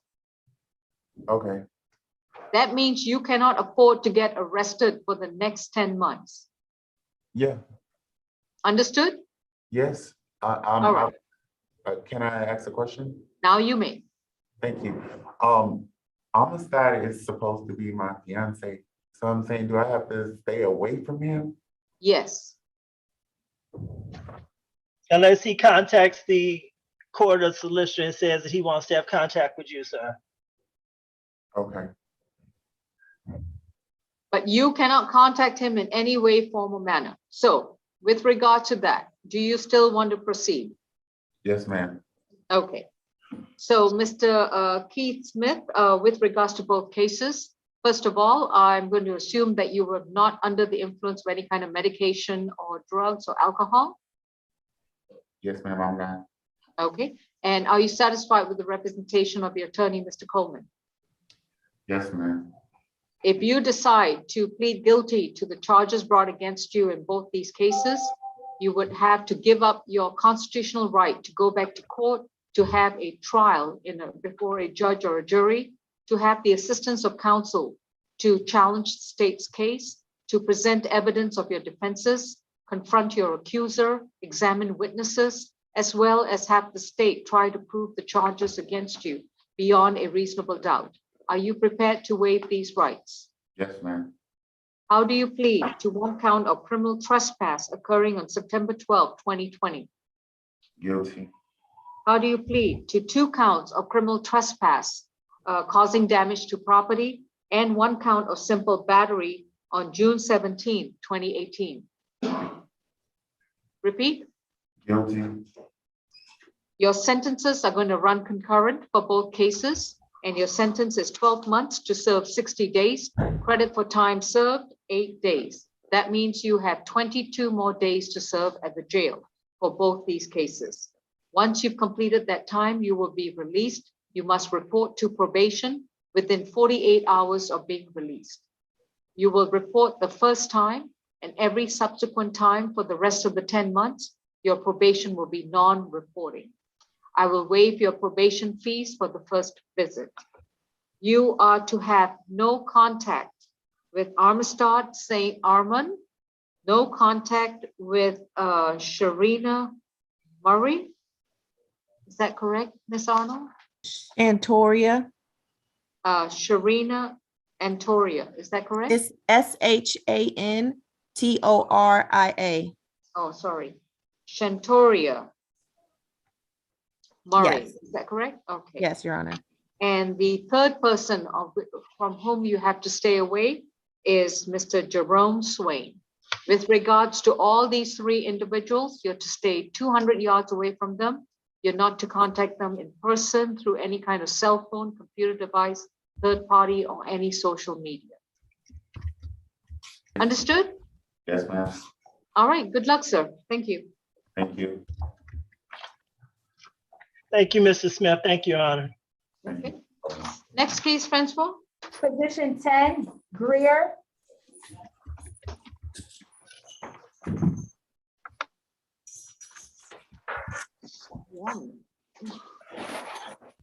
Okay, we have Rodriguez Greer, position number 10, case 22 CR 0000366A. Mr. Greer is accused of simple assault domestic violence from June 20th, 2020. And this is going to be a non-negotiated plea, which means, Mr. Greer, the state is going to make a recommendation if you decide to enter a plea of guilty or no contest. And then your attorney is going to give us a recommendation. I will let you know which option I will apply, and then you can decide if you want to proceed with the plea. Please remember that you have a right to remain silent as advised, and your attorney is Mr. Zach Finley. Ms. Goodry, what's the recommendation? Yes, Your Honor. Give me 1 second. My computer's acting a little slow today. Okay.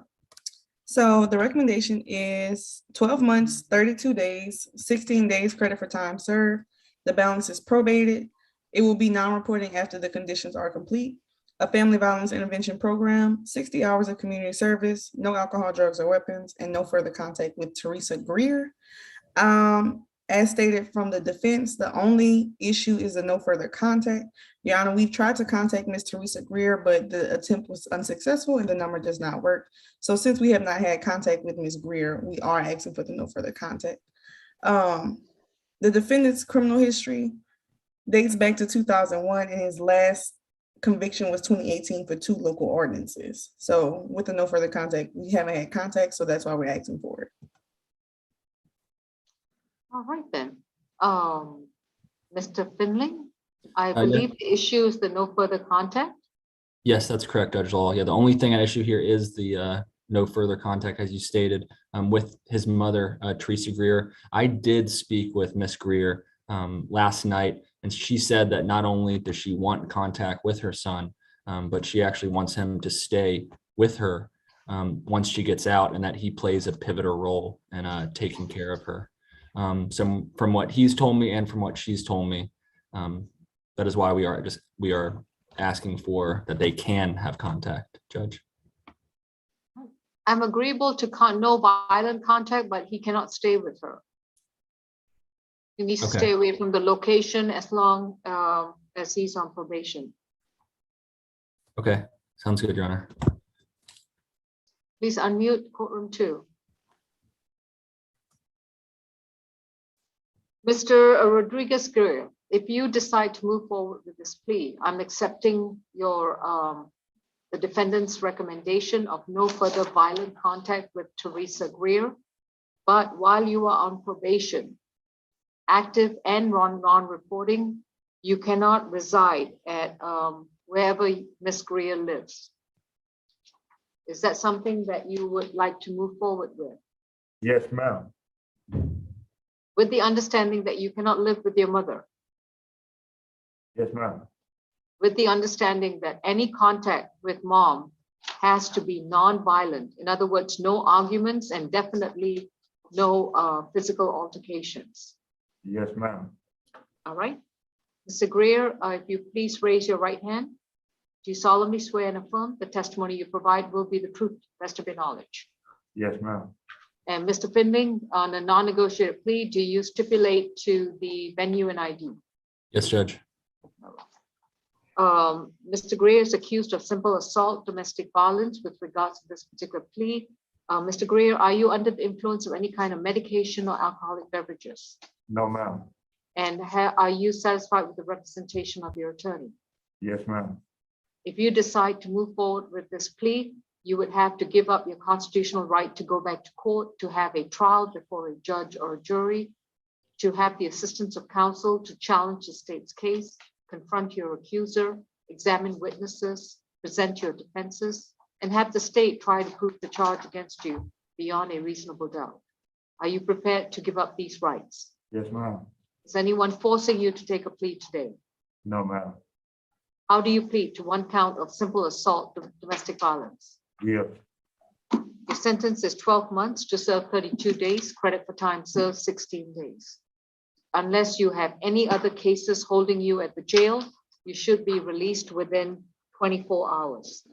After being released, you have 48 hours to report to your probation officer. Do you understand? Yes, ma'am. Once you report, you'll be on probation to complete a 6-month program of domestic violence intervention.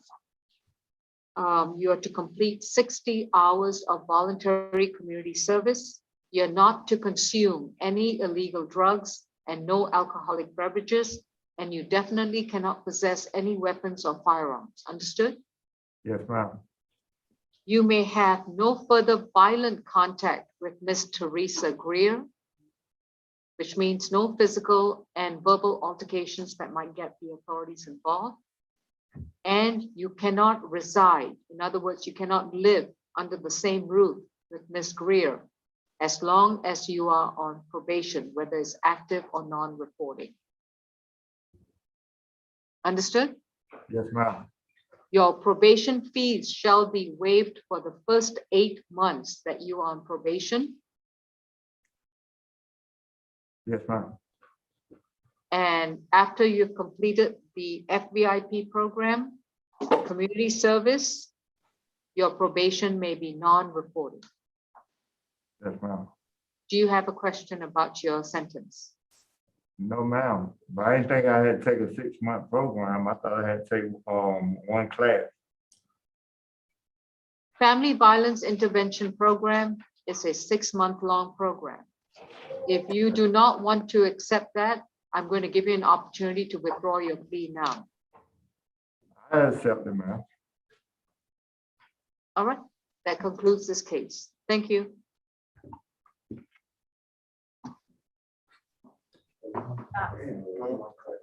Position 19, Mr. Knox is next.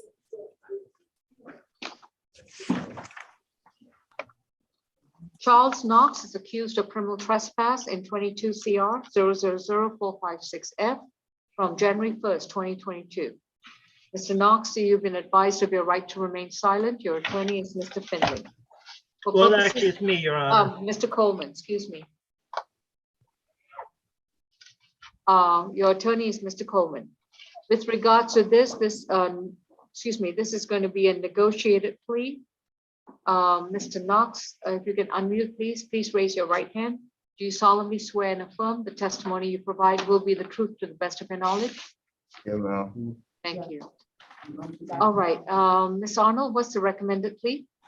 Yes, the state is recommending 12 months to serve 11 days with credit for time served 11 days, balance suspended with a stay away from the Country Hearth Inn and Suites located at 6710 Shannon Parkway in Union City. And if defense stipulates to the factual basis, venue, and ID, we have nothing further, Your Honor. Thank you. Mr. Coleman? In defense will so stipulate, we would ask that the court accept the plea as negotiated. Thank you, sir. Mr. Knox, are you under the influence of any kind of medication or alcoholic beverages? No, ma'am. Please repeat. No, ma'am. And are you satisfied with the representation of your attorney, Mr. Coleman? Yes. If you decide to plead guilty to this charge today, you would have to give up your constitutional right to go back to court, to have a trial in front of a judge or jury, to challenge the state's case, present your defenses, confront your accuser, and have the state try to prove the charge against you beyond a reasonable doubt. These are some of the rights of which you would have to give up. Are you prepared to do so? Yes. How do you plead to one count of criminal trespass? Guilty. Your sentence is time served. Once you are released, you must stay away from the Country Hearth and Inn and Suites on Shannon Parkway. If you return to that location, you'll be arrested again with the same charge. Do you understand, sir? Yeah, ma'am. Thank you. That concludes this case. Thank you, Your Honor. Thank you, Mr. Knox. Yep. Anderson? Where's Anderson? Anderson is here, in here? Oh, you're in the restaurant. Mr. Benjamin, come on. Next is position 5, Mr. Benjamin. Okay.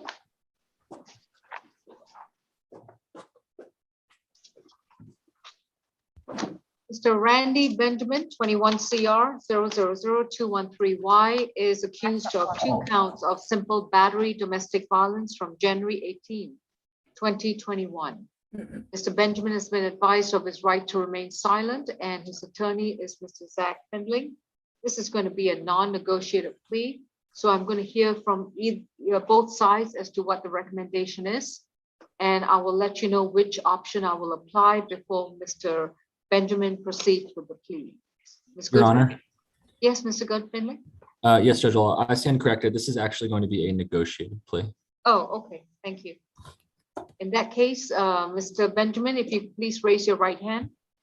Do you solemnly swear and affirm the testimony you provide will be the truth to the best of your knowledge? Yes, ma'am. Thank you. Ms. Goodwin?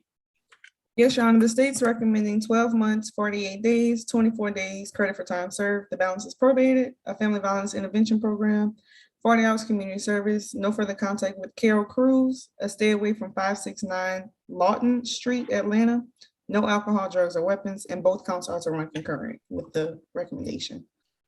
And if the defense stipulates to a factual basis, venue and ID, we have nothing further. Mr. Findling? Yes, Your Honor, we do stipulate to the factual basis, venue, and ID. And the only thing with Mr. Benjamin's case, we are asking that once he does complete the family violence class and the community service, if he can be non-reporting, he does not have a car. So transportation is an issue with him. So hoping once that's done, if he could become a non-reporting judge. Any objection, Ms. Goodwin? No, Your Honor, no objection. All right. Once he completes all the conditions, his probation will be non-reporting. And I will waive probation fees for the first 7 months. You will need to enroll in the domestic violence program within 30 days of being released. Shall I proceed, Mr. Findling? Yes, Judge. Mr. Benjamin, are you under the influence of any kind of medication or alcoholic beverages? No, ma'am. And are you satisfied with the representation of your attorney, Mr. Findling? Yes, ma'am. If you decide to plead guilty to these 2 counts of simple battery domestic violence, you would have to give up your constitutional right to go back to court, to have a trial in front of a judge or a jury, to have the assistance of counsel so that you could present evidence of your defenses, challenge the state's case, confront your accuser, examine witnesses, as well as have the state try to prove the charges against you beyond a reasonable doubt. Are you prepared to give up these rights? Yes, ma'am. Is anyone forcing or inducing you to take a plea today? No, ma'am. How do you plead to the 2 counts of simple battery, domestic violence? 19, what's that? Repeat, please. I was check out there, nonsense, I guess that's call it that. Why don't you go ahead to, what you call it guilty, bro? I guess, Mr. Randy Benjamin, yes. this is a negotiated plea hearing. How do you plead to I plead 2 guilty. counts? Listen very carefully. How do you plead to 2 counts of simple battery domestic violence from January 18, 2021? I plead guilty. Well, I don't know. I don't know. It was something else you say, nonsense or something like that. The two ain't true. But Mr. Benjamin, yes, Judge Law is just asking whether you plead guilty or not guilty, and this is what we spoke about yesterday when we I waived your plead guilty. option. I guess guilty. Yes, sir. I'm sorry. I'll accept your guilty plea as well as the defense's stipulation to the factual basis, venue, and ID to both charges. Your sentence is 12 months to serve 48 days, credit for time served 24 days. If you have no other cases holding you at the jail, you will be released within 24 hours. After being released, you have 2 business days to report to your probation officer. Once you report, they will give you a list of conditions which you must satisfy, including the domestic violence intervention program. You will have to enroll in such a program within 30 days of being released. You must also complete 40 hours of voluntary community service. And at all times while you're on probation, active or non-reporting, you are to stay 200 yards away from Carol Cruz and not contact her in any way, form, or manner. You're also to stay away from 569 Lawton Street in Atlanta, Georgia. While you're on probation, no alcoholic beverages, no illegal drugs, no weapons, and no firearms. Once you complete the conditions of community service and your 6 month of domestic violence classes, your probation may be non-reporting. Probation fees are waived for the first 7 months. Yes. Do you have any questions about your sentence, Mr. Benjamin? No, ma'am. Thank you. That concludes this case. So, Your Honor, very quickly, on the DeMarco Arnold case, you said a $6,000 good bond. I just need to know what the breakdown was. He had the battery, family violence charge, and criminal trespass. 5 and 1. 5 on Okay. the battery. Thank you very much. All right, moving on. Courtroom 2. Who do we have next, please? Position 6, Mr. Braggs. I'm sorry. Thank you. Your Honor, he's position 6 and 7. All right, thank you. You're welcome. Mr. Cameron Lee Braggs has 2 cases. First one is 21 CR 0073948, in which he is accused of criminal trespass from December 7, 2021. Second case is 22 CR 00398H, in which he's accused of criminal trespass and failure to leave a campus or a university facility from January 27, 2022. And with regards to both cases, I understand that this is going to be a negotiated plea. Is that correct, Mr. Finley? Mr. Finley? I think he's frozen. Well, the screen is frozen. Well, the screen is frozen. Yeah. Okay.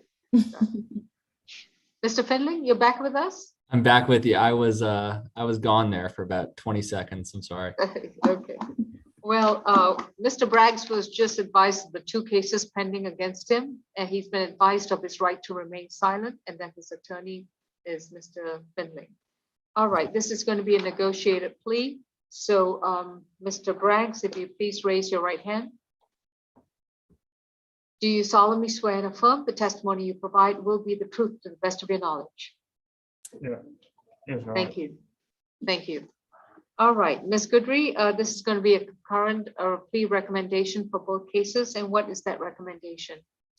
Yes, Your Honor. In case ending in 394H, it's 12 months, 30 days, 15 days credit for time served. The balance is suspended with the MHET. A stay away from Intercontinental Hotel located at 3315 Peachtree Road, Northeast Atlanta.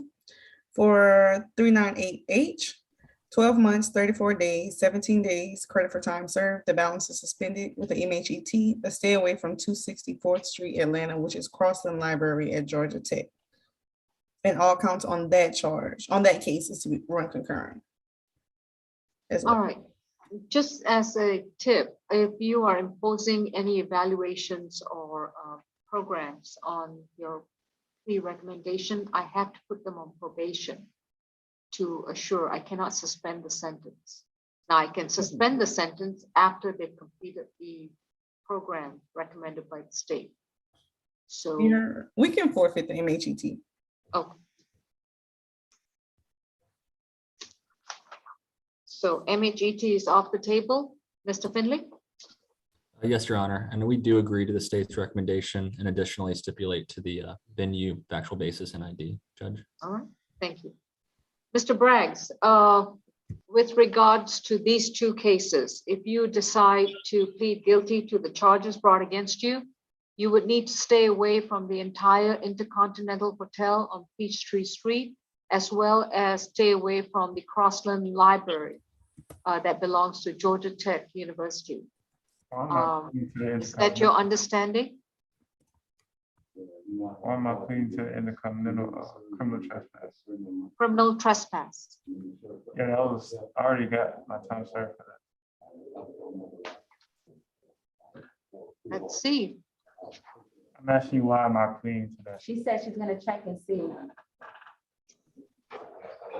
Criminal trespass with regards to Intercontinental Hotel on position 6.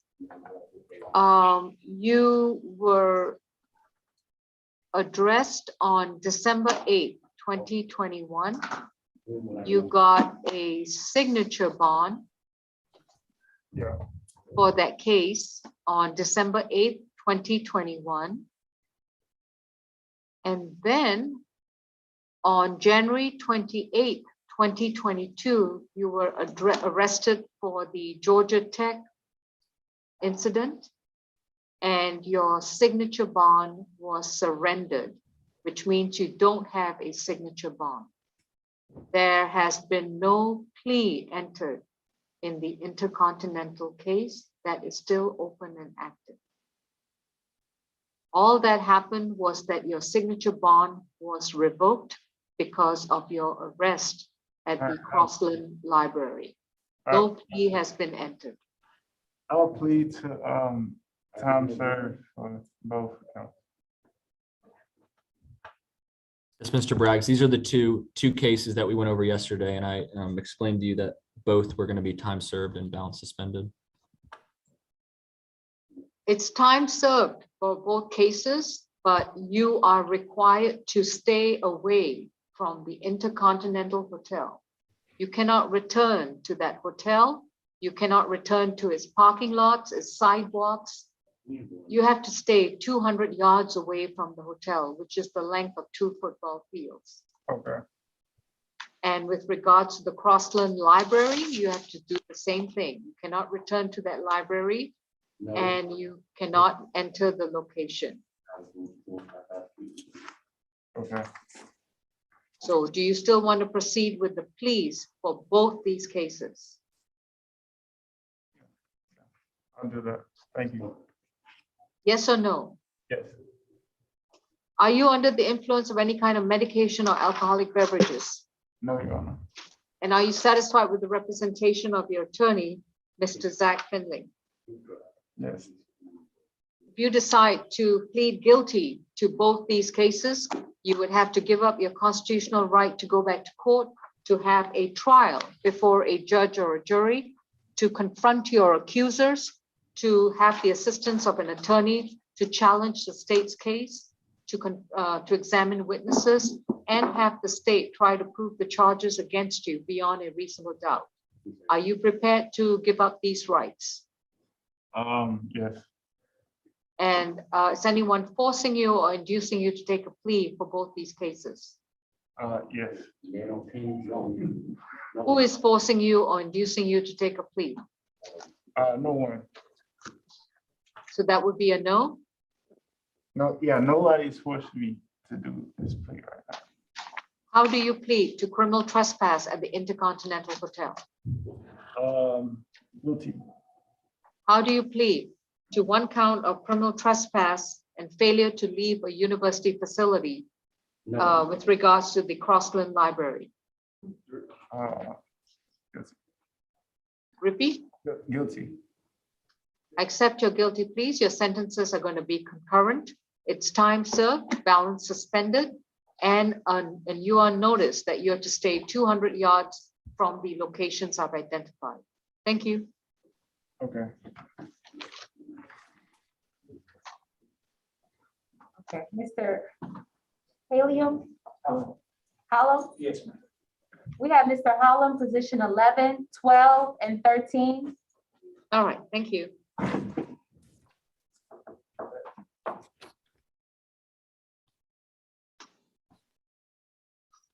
Mr. Mario Hallam, you have 3 cases. 22 CR 000-407J, in which you've been accused of criminal trespass, public drunkenness, and a third misdemeanor offense, which I'm going to waive sounding, from a January 28, 2022 incident.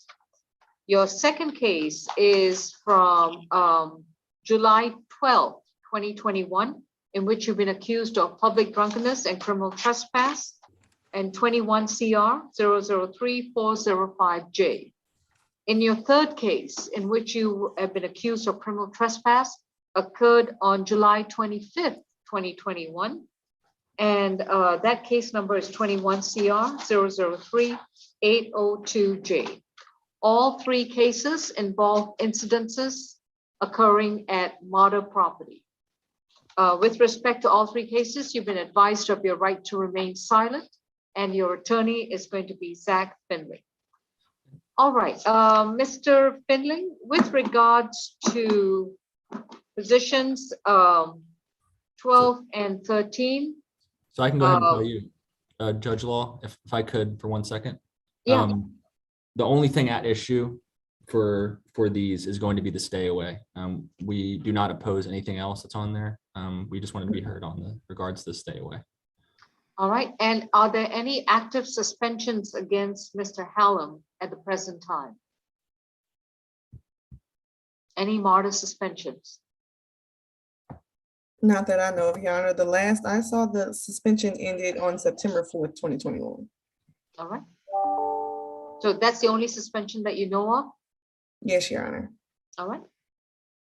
And why should I not impose the stay away, considering that apparently Mr. Hallam is having issues with our public transportation facilities twice in July of last year and again in January of this year? I understand, Your Honor, and we do recognize those instances. As we know, Mr. Hallam is going to be on probation. He does not have a car. He does not have his driver's license. So that is really his only way of transportation. Finances are a huge issue with Mr. Hallam. So he does not have the money for a rideshare service such as Lyft, Uber. So MARTA is really the only way that he's able to move throughout the city to probation, to work and so on. So that's why we are opposing the stay away, Judge Law. All right, Ms. Goodry, any objection? Yes, Your Honor, we are going to object. We ask that you add the MARTA stay away, given that he does have 3 open cases against MARTA as well, 3 criminal trespass, all from 2021 as well. And just given these 3 instances itself, we ask that the stay away be implemented. Mr. Finley, if there are no active suspensions, especially since the January 28, 2022 incident, I suspect there is a suspension I just don't know why the state doesn't have. I'm really not certain. Oh, Yana, I'm sorry. I do see one more suspension. However, it ended on February 5th. Okay. Yeah. All right. So with respect to the stay away, I am going to modify the stay away to no further infractions at Marta property. If he gets arrested or cited for any infraction while on Marta property, then he will be staying away from Marta for the term that he's on probation. Thank you, Judge. Understood. Mr. Hallam, if you decide to move forward with the plea, you may use the Marta facility as long as there's no active suspension against you. But if you get arrested or cited for any violations while you are on Marta property, then I am going to invoke a stay away from all Marta property for the remainder of your probation time. Do you understand? Yes, ma'am. All right, so in that respect, we'll proceed with the plea. Ms. Goodry, you can go ahead and give your recommendation. Okay, for the case ending in 407J, it is 12 months, 28 days, 14 days. The balance is probated with an alcohol, drugs evaluation and treatment. No alcohol, drugs, or weapons. 40 hours community service. And all counts are to run concurrent. For the case ending in 405J, 12 months, 4 days, 2 days credit for time served. The balance is suspended. No alcohol, drugs, or weapons. All counts are to run concurrent. And for 802J, 12 months, 4 days, 2 days credit for time served. The balance is suspended. And all 3 cases are to run concurrent. Okay. Just to clarify, on position 12, it's 12 months to serve 4 days credit for time served, 2 days, balance suspended. You said ADAT is there as well. I can't impose ADAT. Yeah, okay. Yeah, So, I'm sorry. But he can use Marta as long as he's not cited or arrested during the term of probation. Correct. And that would run concurrent with position 13 and with position 11. Now, there was an SDET requirement listed on my calendar. Is the state removing that as well? No, Your Honor, we're also implementing that as well. I'm sorry. In addition to an ADET, alcohol and drug evaluation, you're also imposing the SDET. All right. Okay. Mr. Finley? Yes, Your Honor. Now that I'm seeing that, we would ask for one of those to be removed. I believe, if my understanding is correctly, do serve a similar purpose. So if we could remove one of those, and then further, Your Honor, we're just asking that once he does complete the conditions, such as the community service and the class or the treatment, that he could be on non-reporting status and the fees be waived as well, Judge. I will waive all fees, but he's going to be reporting actively for the rest of the 11 months. Understood, Judge. All right. And considering that this is 3 cases, 2 of which involve the element of alcohol, I'm going to impose both the programs. He would need to complete an SDET program, as will be explained to him by his probation.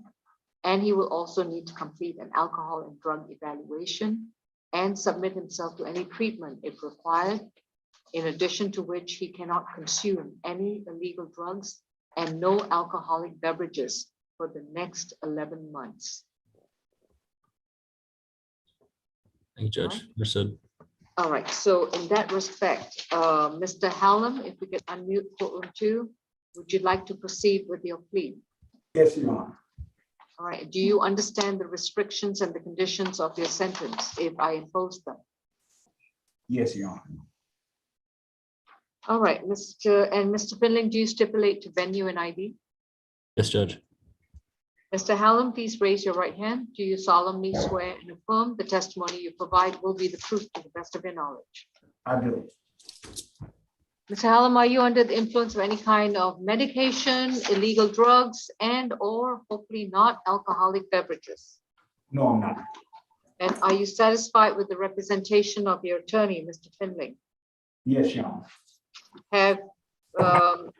Has anybody forced you or induced you to take a plea today? No, they have not. If you decide to plead guilty to all these three cases, you would have to give up your constitutional right to go back to court, to have the assistance of an attorney, to have a trial before a judge or jury, to confront your accuser and examine witnesses, to challenge the state's evidence and present your defenses, as well as have the state try to prove the charges against you beyond a reasonable doubt. Are you prepared to give up these rights? Yes, Your Honor. With regards to the three misdemeanor offenses in case ending in 22 CR 000-407J, how do you plead? Plead guilty. With regards to the two misdemeanor offenses in case 21 CR 003-405J, how do you plead? I plead guilty. And with regards to one count of criminal trespass in 21 CR 003-802J, how do you plead? I plead guilty. Your sentence for these for positions 12 and 13 is going to be 12 months to serve 4 days, credit for time served 2 days, balance suspended, and you may use smarter property as long as you are not cited or arrested anytime while you are on probation. You will be on probation for position 11. Your sentence is 12 months to serve 28 days, credit for time served 14 days. You will be released within 24 hours to be placed on probation. You will report to probation within 48 hours of being released, which means by Monday, next Monday. While on probation, you will complete an alcohol and drug evaluation program and submit yourself to any treatment if required. You will complete a SDET program and submit yourself to any treatment if required. You're not to consume any alcohol, you're not to consume any illegal drugs, and not be in possession of any weapons or firearms. You will also complete 40 hours of voluntary community service. You will be on active probation for the rest of 11 months. You report once a month, and your probation fees shall be waived. Any questions, Mr. Hallam? No, Your Honor. Thank you. That concludes these three cases. Your Honor, can we start with South Annex? One more case left. Okay, when you finish there, we're ready. All right, courtroom 2, who's next? Next, we have position, he's an add-on, Mr. Matthews Dwight. Come on, Mr. Matthews. Position number 2, I have Dwight Matthews. Is that correct? Yes, that's correct. He's an add-on. All right. In the chat, they said the white might be and Mr. Dark was trying to speak. All right. Mr. Dwight Matthews, have you spoken to conflict counsel Terrell Dark? Yes, ma'am. Mr. Dark, are we ready to proceed? Yes, Your Honor, we are. This is going to be a negotiated plea. Is that correct? No, Your Honor, we weren't going to do a plea today. I realize the case has been coming up for a plea, but the current offer is it's not one that Mr. Matthews can accept. All right. So we were actually wanting to see if we can address bond, and then if not, I guess I will just speak with the prosecutor and potentially do a non-negotiated plea. All right. Just 1 second, please. All right, a waiver of arraignment was filed on April 23rd, 2021. So this is going to be a bond hearing only. Mr. Matthews, you have a right to remain silent. Anything you say in open court, your statements can and will be used against you. You have a right to an attorney, and Mr. Terrell Dark is representing you. Mr. Dark, what is your, I understand that his bond was forfeited. An arrest warrant was issued on January 19, 2022 for failure to appear in court before Judge Richardson on January 14, 2022. I see that notice was sent but was returned to sender with a Lanier Street address. And the address that we have on file is a Westview Drive address. Okay. Yes, Your So, Honor. go ahead, Mr. Dark. What would you like to say? So, Your Honor, we were asking, and I wasn't present for that bond forfeiture proceeding, but as you can see, it is a notice issue. The notice was sent out to the Lanier Street address, and of course, he did not receive it there because a part of his bond condition is he cannot reside there nor go back there. That is the incident location, and I believe the listed victim still resides there and may have, did the return to sender to notify that he doesn't reside there. He resides at 1215 Westview Drive. He otherwise has come to court all other times, but he's been in custody. So I get that argument, but I don't think this is a failure to appear issue. I think this is just a notice issue. We would ask for a restatement of the bond and or a signature bond, Your Honor. He has been in custody since being rearrested for, I think, approximately 18, 19 days, give or take. He's 65 years of age, Your Honor. He does have a pacemaker and several underlying health issues. He is not employed because of the fact that he is disabled. He does receive SSI disability and otherwise doesn't have the means to make such a high bond at this juncture. Your Honor, his criminal history, he does have one, but he's pretty far removed from the last violent incident. My understanding is it may have taken place somewhere around 1996, 97.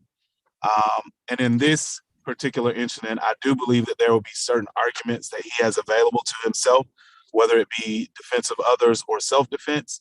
And we may have a forthcoming motion in that regard at a later date. But the current offer is just not one that he can, accept. And I think it's kind of premature to even be resolving this case. So that's why we're asking for a bond to be either reinstated or a signature bond.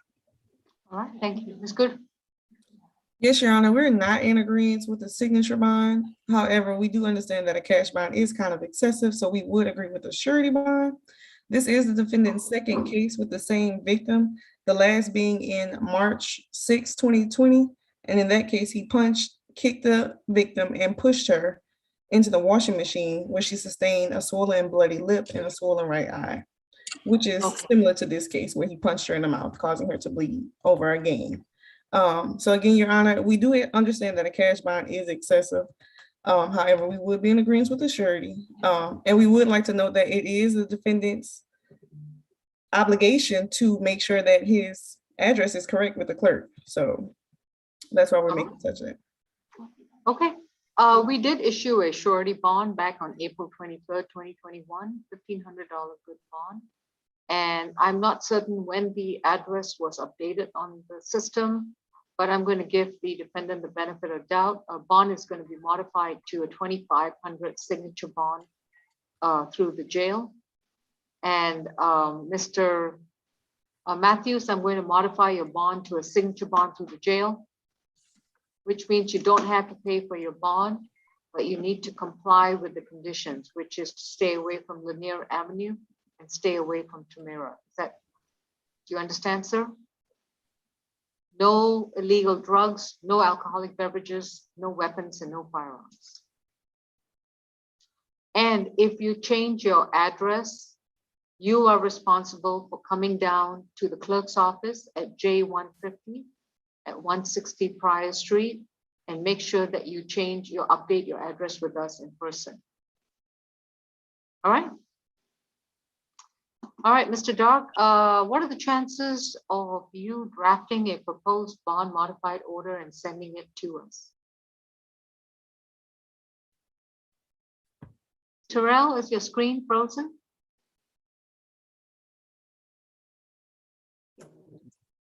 Oh, dear. Okay. Position 2 is further notice. Mr. Dark. Oh dear, his phone is frozen. Further notice for trial, bond is modified to 2,500 signature bond through the jail. No contact and stay away. No drugs, alcohol, and weapons. All right, Mr. Dark, as soon as he gets back with us. Mr. Matthews, did you understand your bond?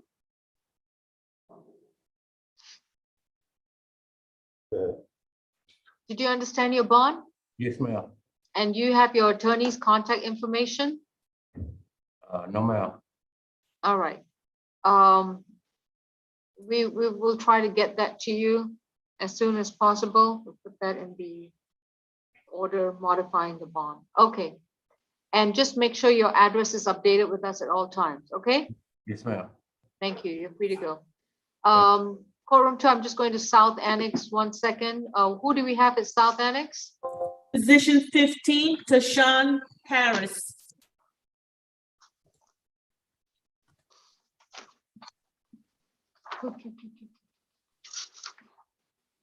Jashawn Harris, 21 CR 003-702E. Ms. Harris is accused of criminal trespass from March 13, 2020.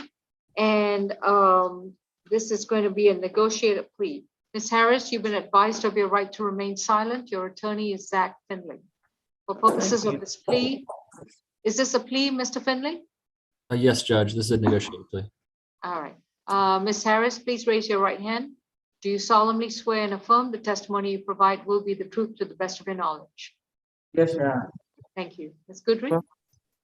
Yes, Your Honor, we're recommending 12 months, 18 days, 9 days credit for time served. The balance is suspended. A stay away from the Chevron located at 890 Cleveland Avenue, East Point. All right. Mr. Finley? Yes, Your Honor, and we do agree to the state's recommendation and additionally stipulate to the venue ID and factual basis. Thank you. Ms. Harris, are you under the influence of any kind of medication or alcoholic beverages? No, Your Honor. And have you understood the proceedings so far? Yes, Are you satisfied with the services of your attorney? yes, If you decide to plead guilty to the trespass at the Chevron gas station, you would have to give up your constitutional right to go back to court, to have a trial before a judge or a jury, to confront your accuser, challenge the state's case, present your defenses, as well as have the state try to prove the charge against you beyond a reasonable doubt. Are you prepared to give up these rights? yes, I am. How do you plead to one count of criminal trespass? Guilty. Your sentence is time served, and you cannot return to the Chevron gas station at 890 Cleveland Avenue in East Point, which means you cannot be on its sidewalks, you cannot be in its parking lot, and you definitely cannot be inside the store. Understood? Yes, Your Honor, I do. If you return to that location, all they're going to do is call the cops and have you brought back to jail. Yes, Your Honor, I understand. All right, thank you. Yes, thank you. Courtroom, who's your last person, Miss I have Debbie two more. Milton? I have two more. Position 16, Ms. Holloman, and probation revocation, position 1, Ms. Maxey. Okay, let me do the probation revocation, and then I'm going to go back to courtroom 2. Yeah. Who's our probation officer? Ms. Milton, good morning. Good morning, how are you? Fine, thank you. We have Quintavious Warren as well. Do you still have that as a case? We weren't sent with him on the calendar. We thought that he was reset, but I wasn't sure if he was on today's calendar. All right. So let's address Shakia Maxey, 18 CR 004574F. Ms. Maxey, you have been advised of your right to remain silent, and your attorney is Mr. Zach Finley. And this is going to be a probation revocation hearing in which Ms. Courtney, Officer Courtney Middleton is going to testify as to the reasons why they're seeking to revoke your probation. And then I'll hear from your attorney with regards to any alternatives. Please remember that do not comment on any of these unless your attorney recommends that you do so. Officer Middleton, do you solemnly swear and affirm the testimony you provide will be the truth to the best of your knowledge? Yes, Your Honor. Thank you. Okay, tell me about Miss Maxey. Your Honor, Ms. Maxey appeared before Fulton County State Court on April 30th, 2019 for the charges of simple battery. She was sentenced to 12 months to probation and to complete domestic violence intervention program classes and to pay probation fees.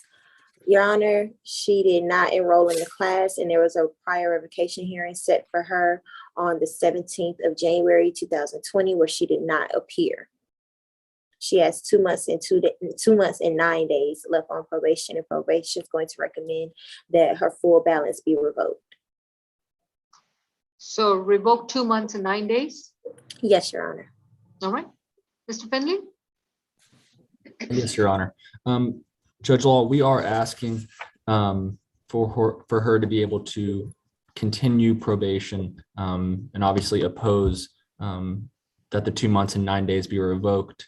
Miss Maxey is a full-time worker. She works for ProCare Healthcare, home care aide, Monday through Friday, 9 a.m. to 5 p.m., all the while raising 4 kids by herself. Her 4 kids do live with her full-time. I went over the conditions one by one with her, of which she violated. She did really stress to me that she will pay each of those, and I really stressed she needs to do it as soon as possible. She agreed, and also that she needs to enroll in the domestic violence intervention program, of which she said that she would as well. So that is why, Your Honor, we are asking for her to be able to return to probation to continue that 2 months and 9 days. Okay, I can't have her complete a 6-month program in 2 months unless you yes. can recommend how that can be done. No, I you're am, correct. Yeah. how many days has she been in jail? Your Honor, I believe she's been in jail 7 days. And about her missing the court hearing, she was actually served in office and signed her notice to appear in court that day as well. All right, okay. I'm going to revoke 7 days. I'm going to revoke 15 days. No, sorry, 14 days. Give her credit for the 7 days she's been in jail. On the remainder time, she's going to complete a 2-week anger management program at her expense. She will report to probation every week. Ms. Middleton, every week.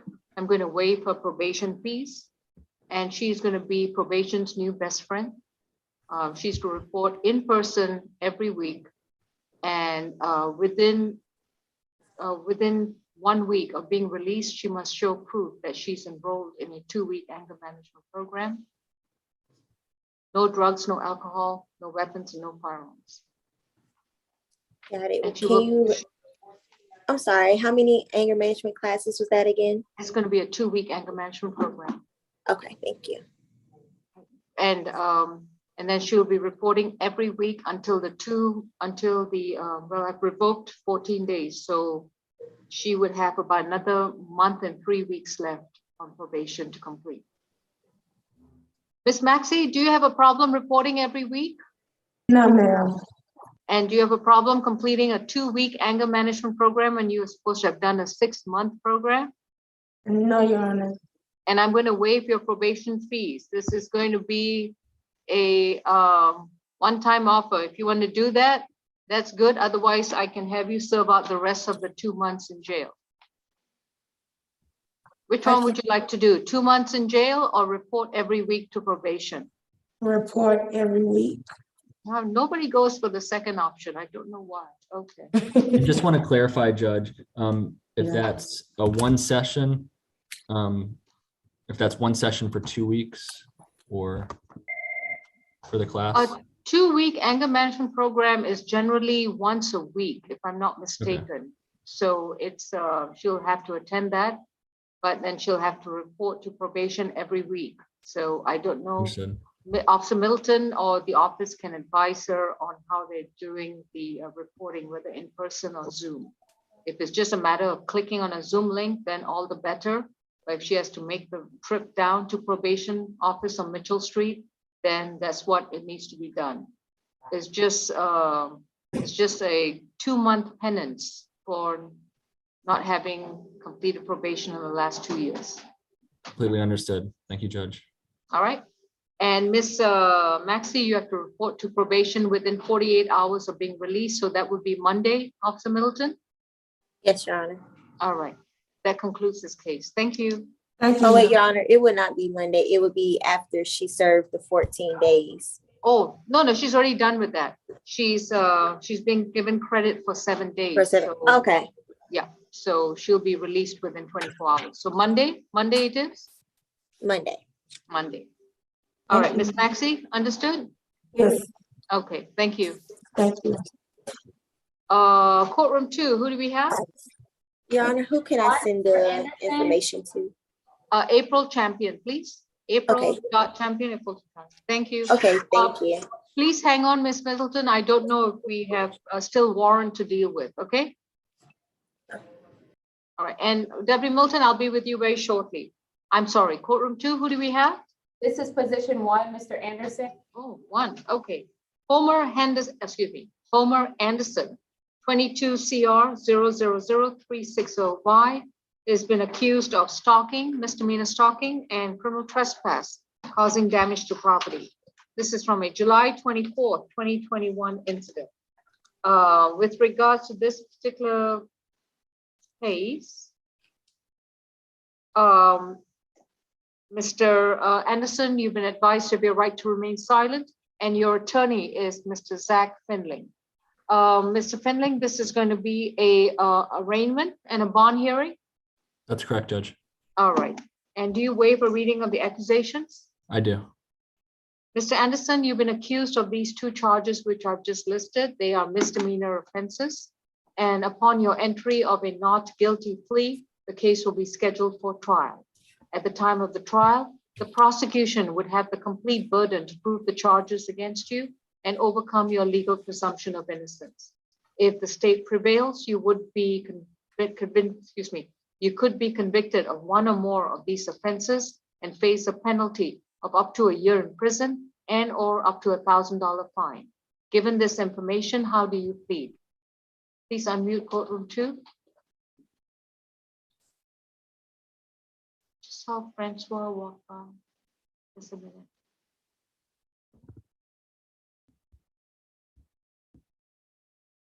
Deputy Francois or another deputy, could we unmute Courtroom 2, please?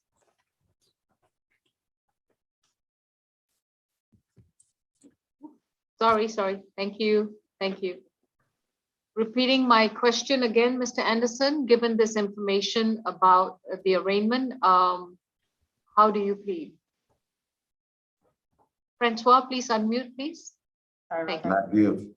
Thank you, sir. Your case has been arraigned and is going to be further notice for trial. With respect to this particular case, if just give me a moment to return to.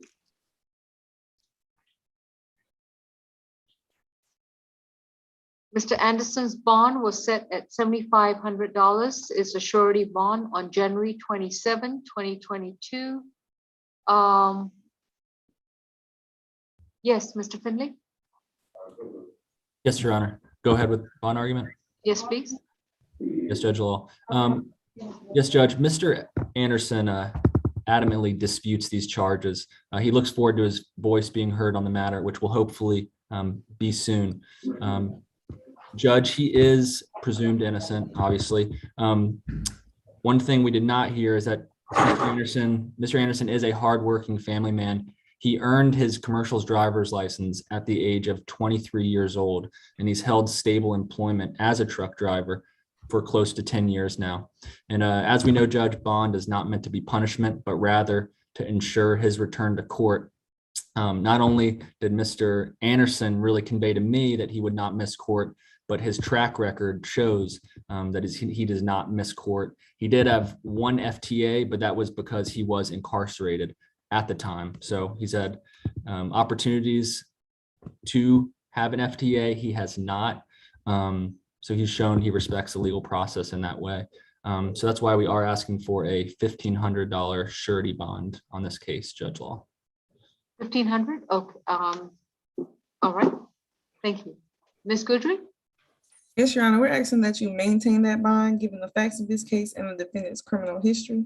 Your Honor, in this case, the defendant / Miss Centuria Lyons Tires. And he also had been contacting her several times and threatened to beat her and kill her children, Your Honor. Since this incident and prior to his arrest, he was still contacting her numerous times via phone, privately sending her videos and driving past her house, Your Honor. So him being arrested actually stopped the incidents.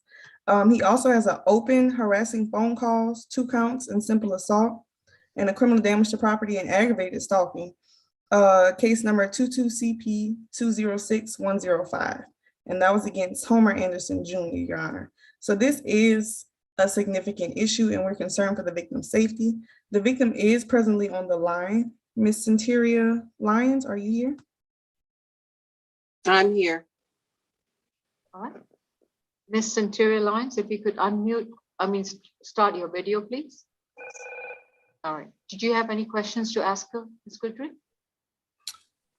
Oh, I'm sorry. Yes, Your Honor, just 2. Miss Centuria.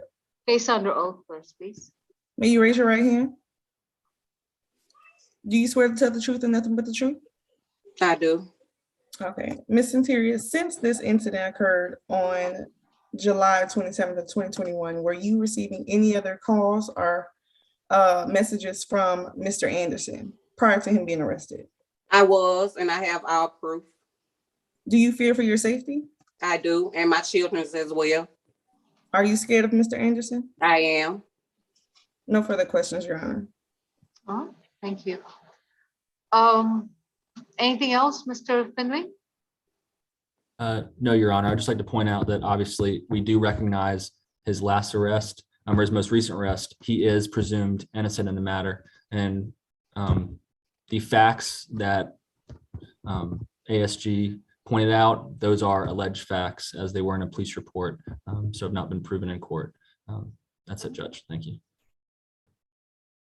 Okay, yes, so I'm looking at this and so the alleged incident with Miss Centuria was back in July of 2021. And I'm not certain as to when he was arrested for that particular incident, but soon thereafter, in January of 2022, with a protective order in place, Mr. Anderson has now been charged with aggravated stalking in case number 22CP206105. And I'm not certain if he's received a bond to date for that particular case, but given this alarming nature of not complying with a court order, not complying with a bond order, I have serious concerns about Mr. Anderson's ability to respect a court order. So the bond is going to remain the same. This case is going to be further notice for trial. And Mr. Anderson, you are on notice that you cannot contact any of the victims, including Ms. Centuria or Mr. Homer Anderson, from the jail, through any kind of computer or phone device or through any third party. You've been advised of your right to remain silent, Mr. Anderson. What would you like to add?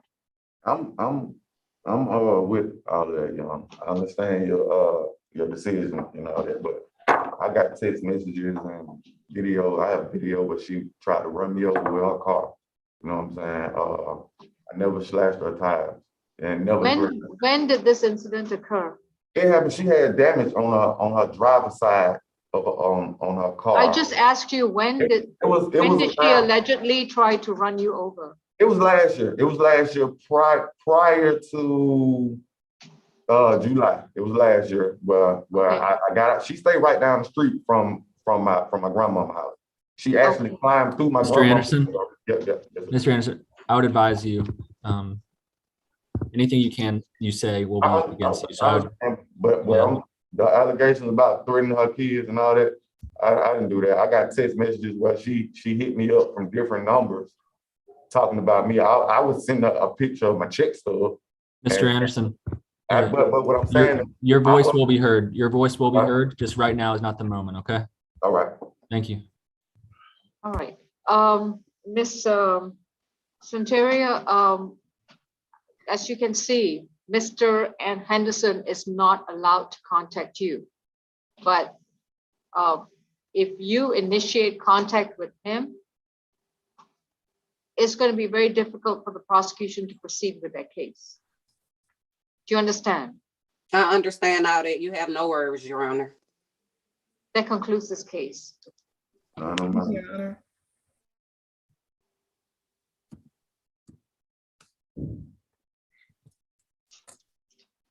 All right, South Annex, who do we have, please? Position number 16, Ms. Holloman.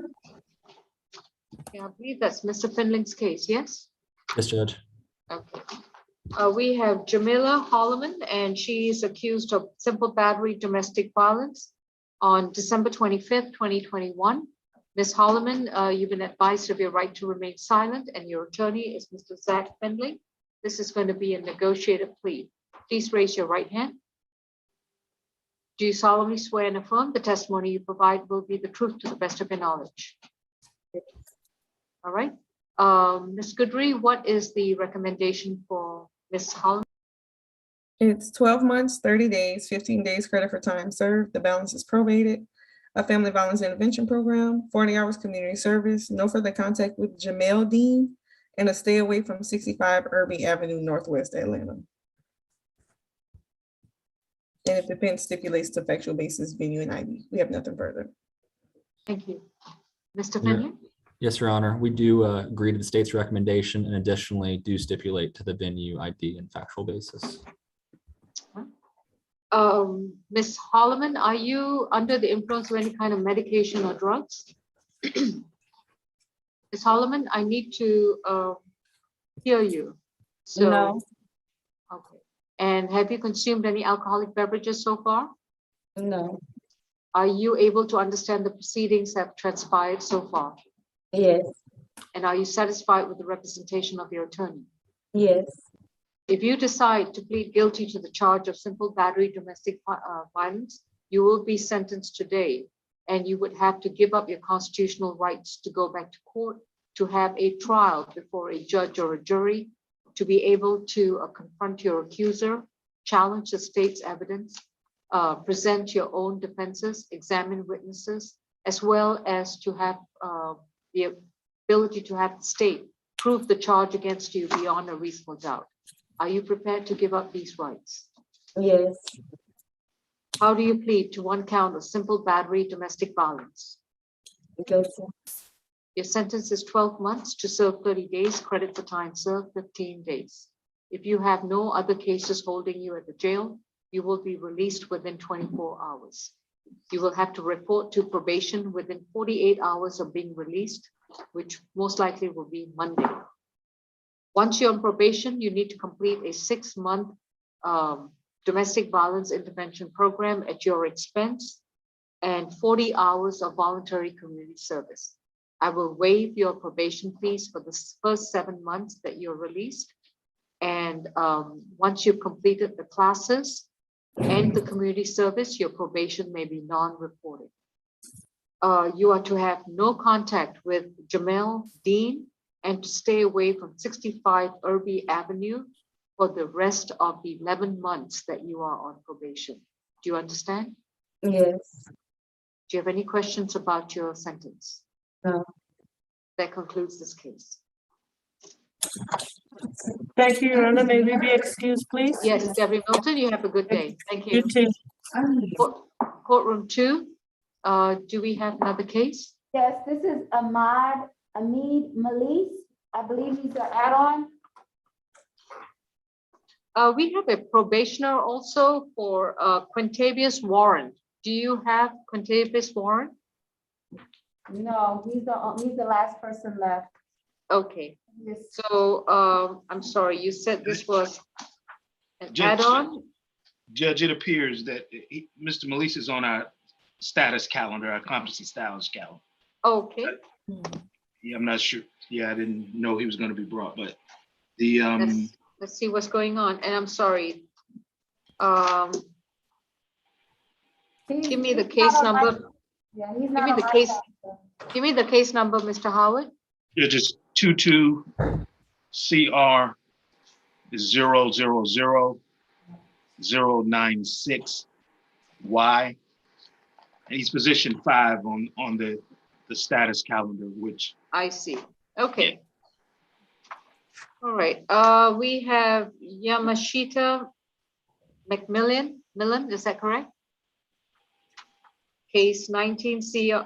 No, that doesn't sound right. His position number 6, 6. He's just like, he's not on my calendar. Let me just pull up the case. Just give me a minute, please. What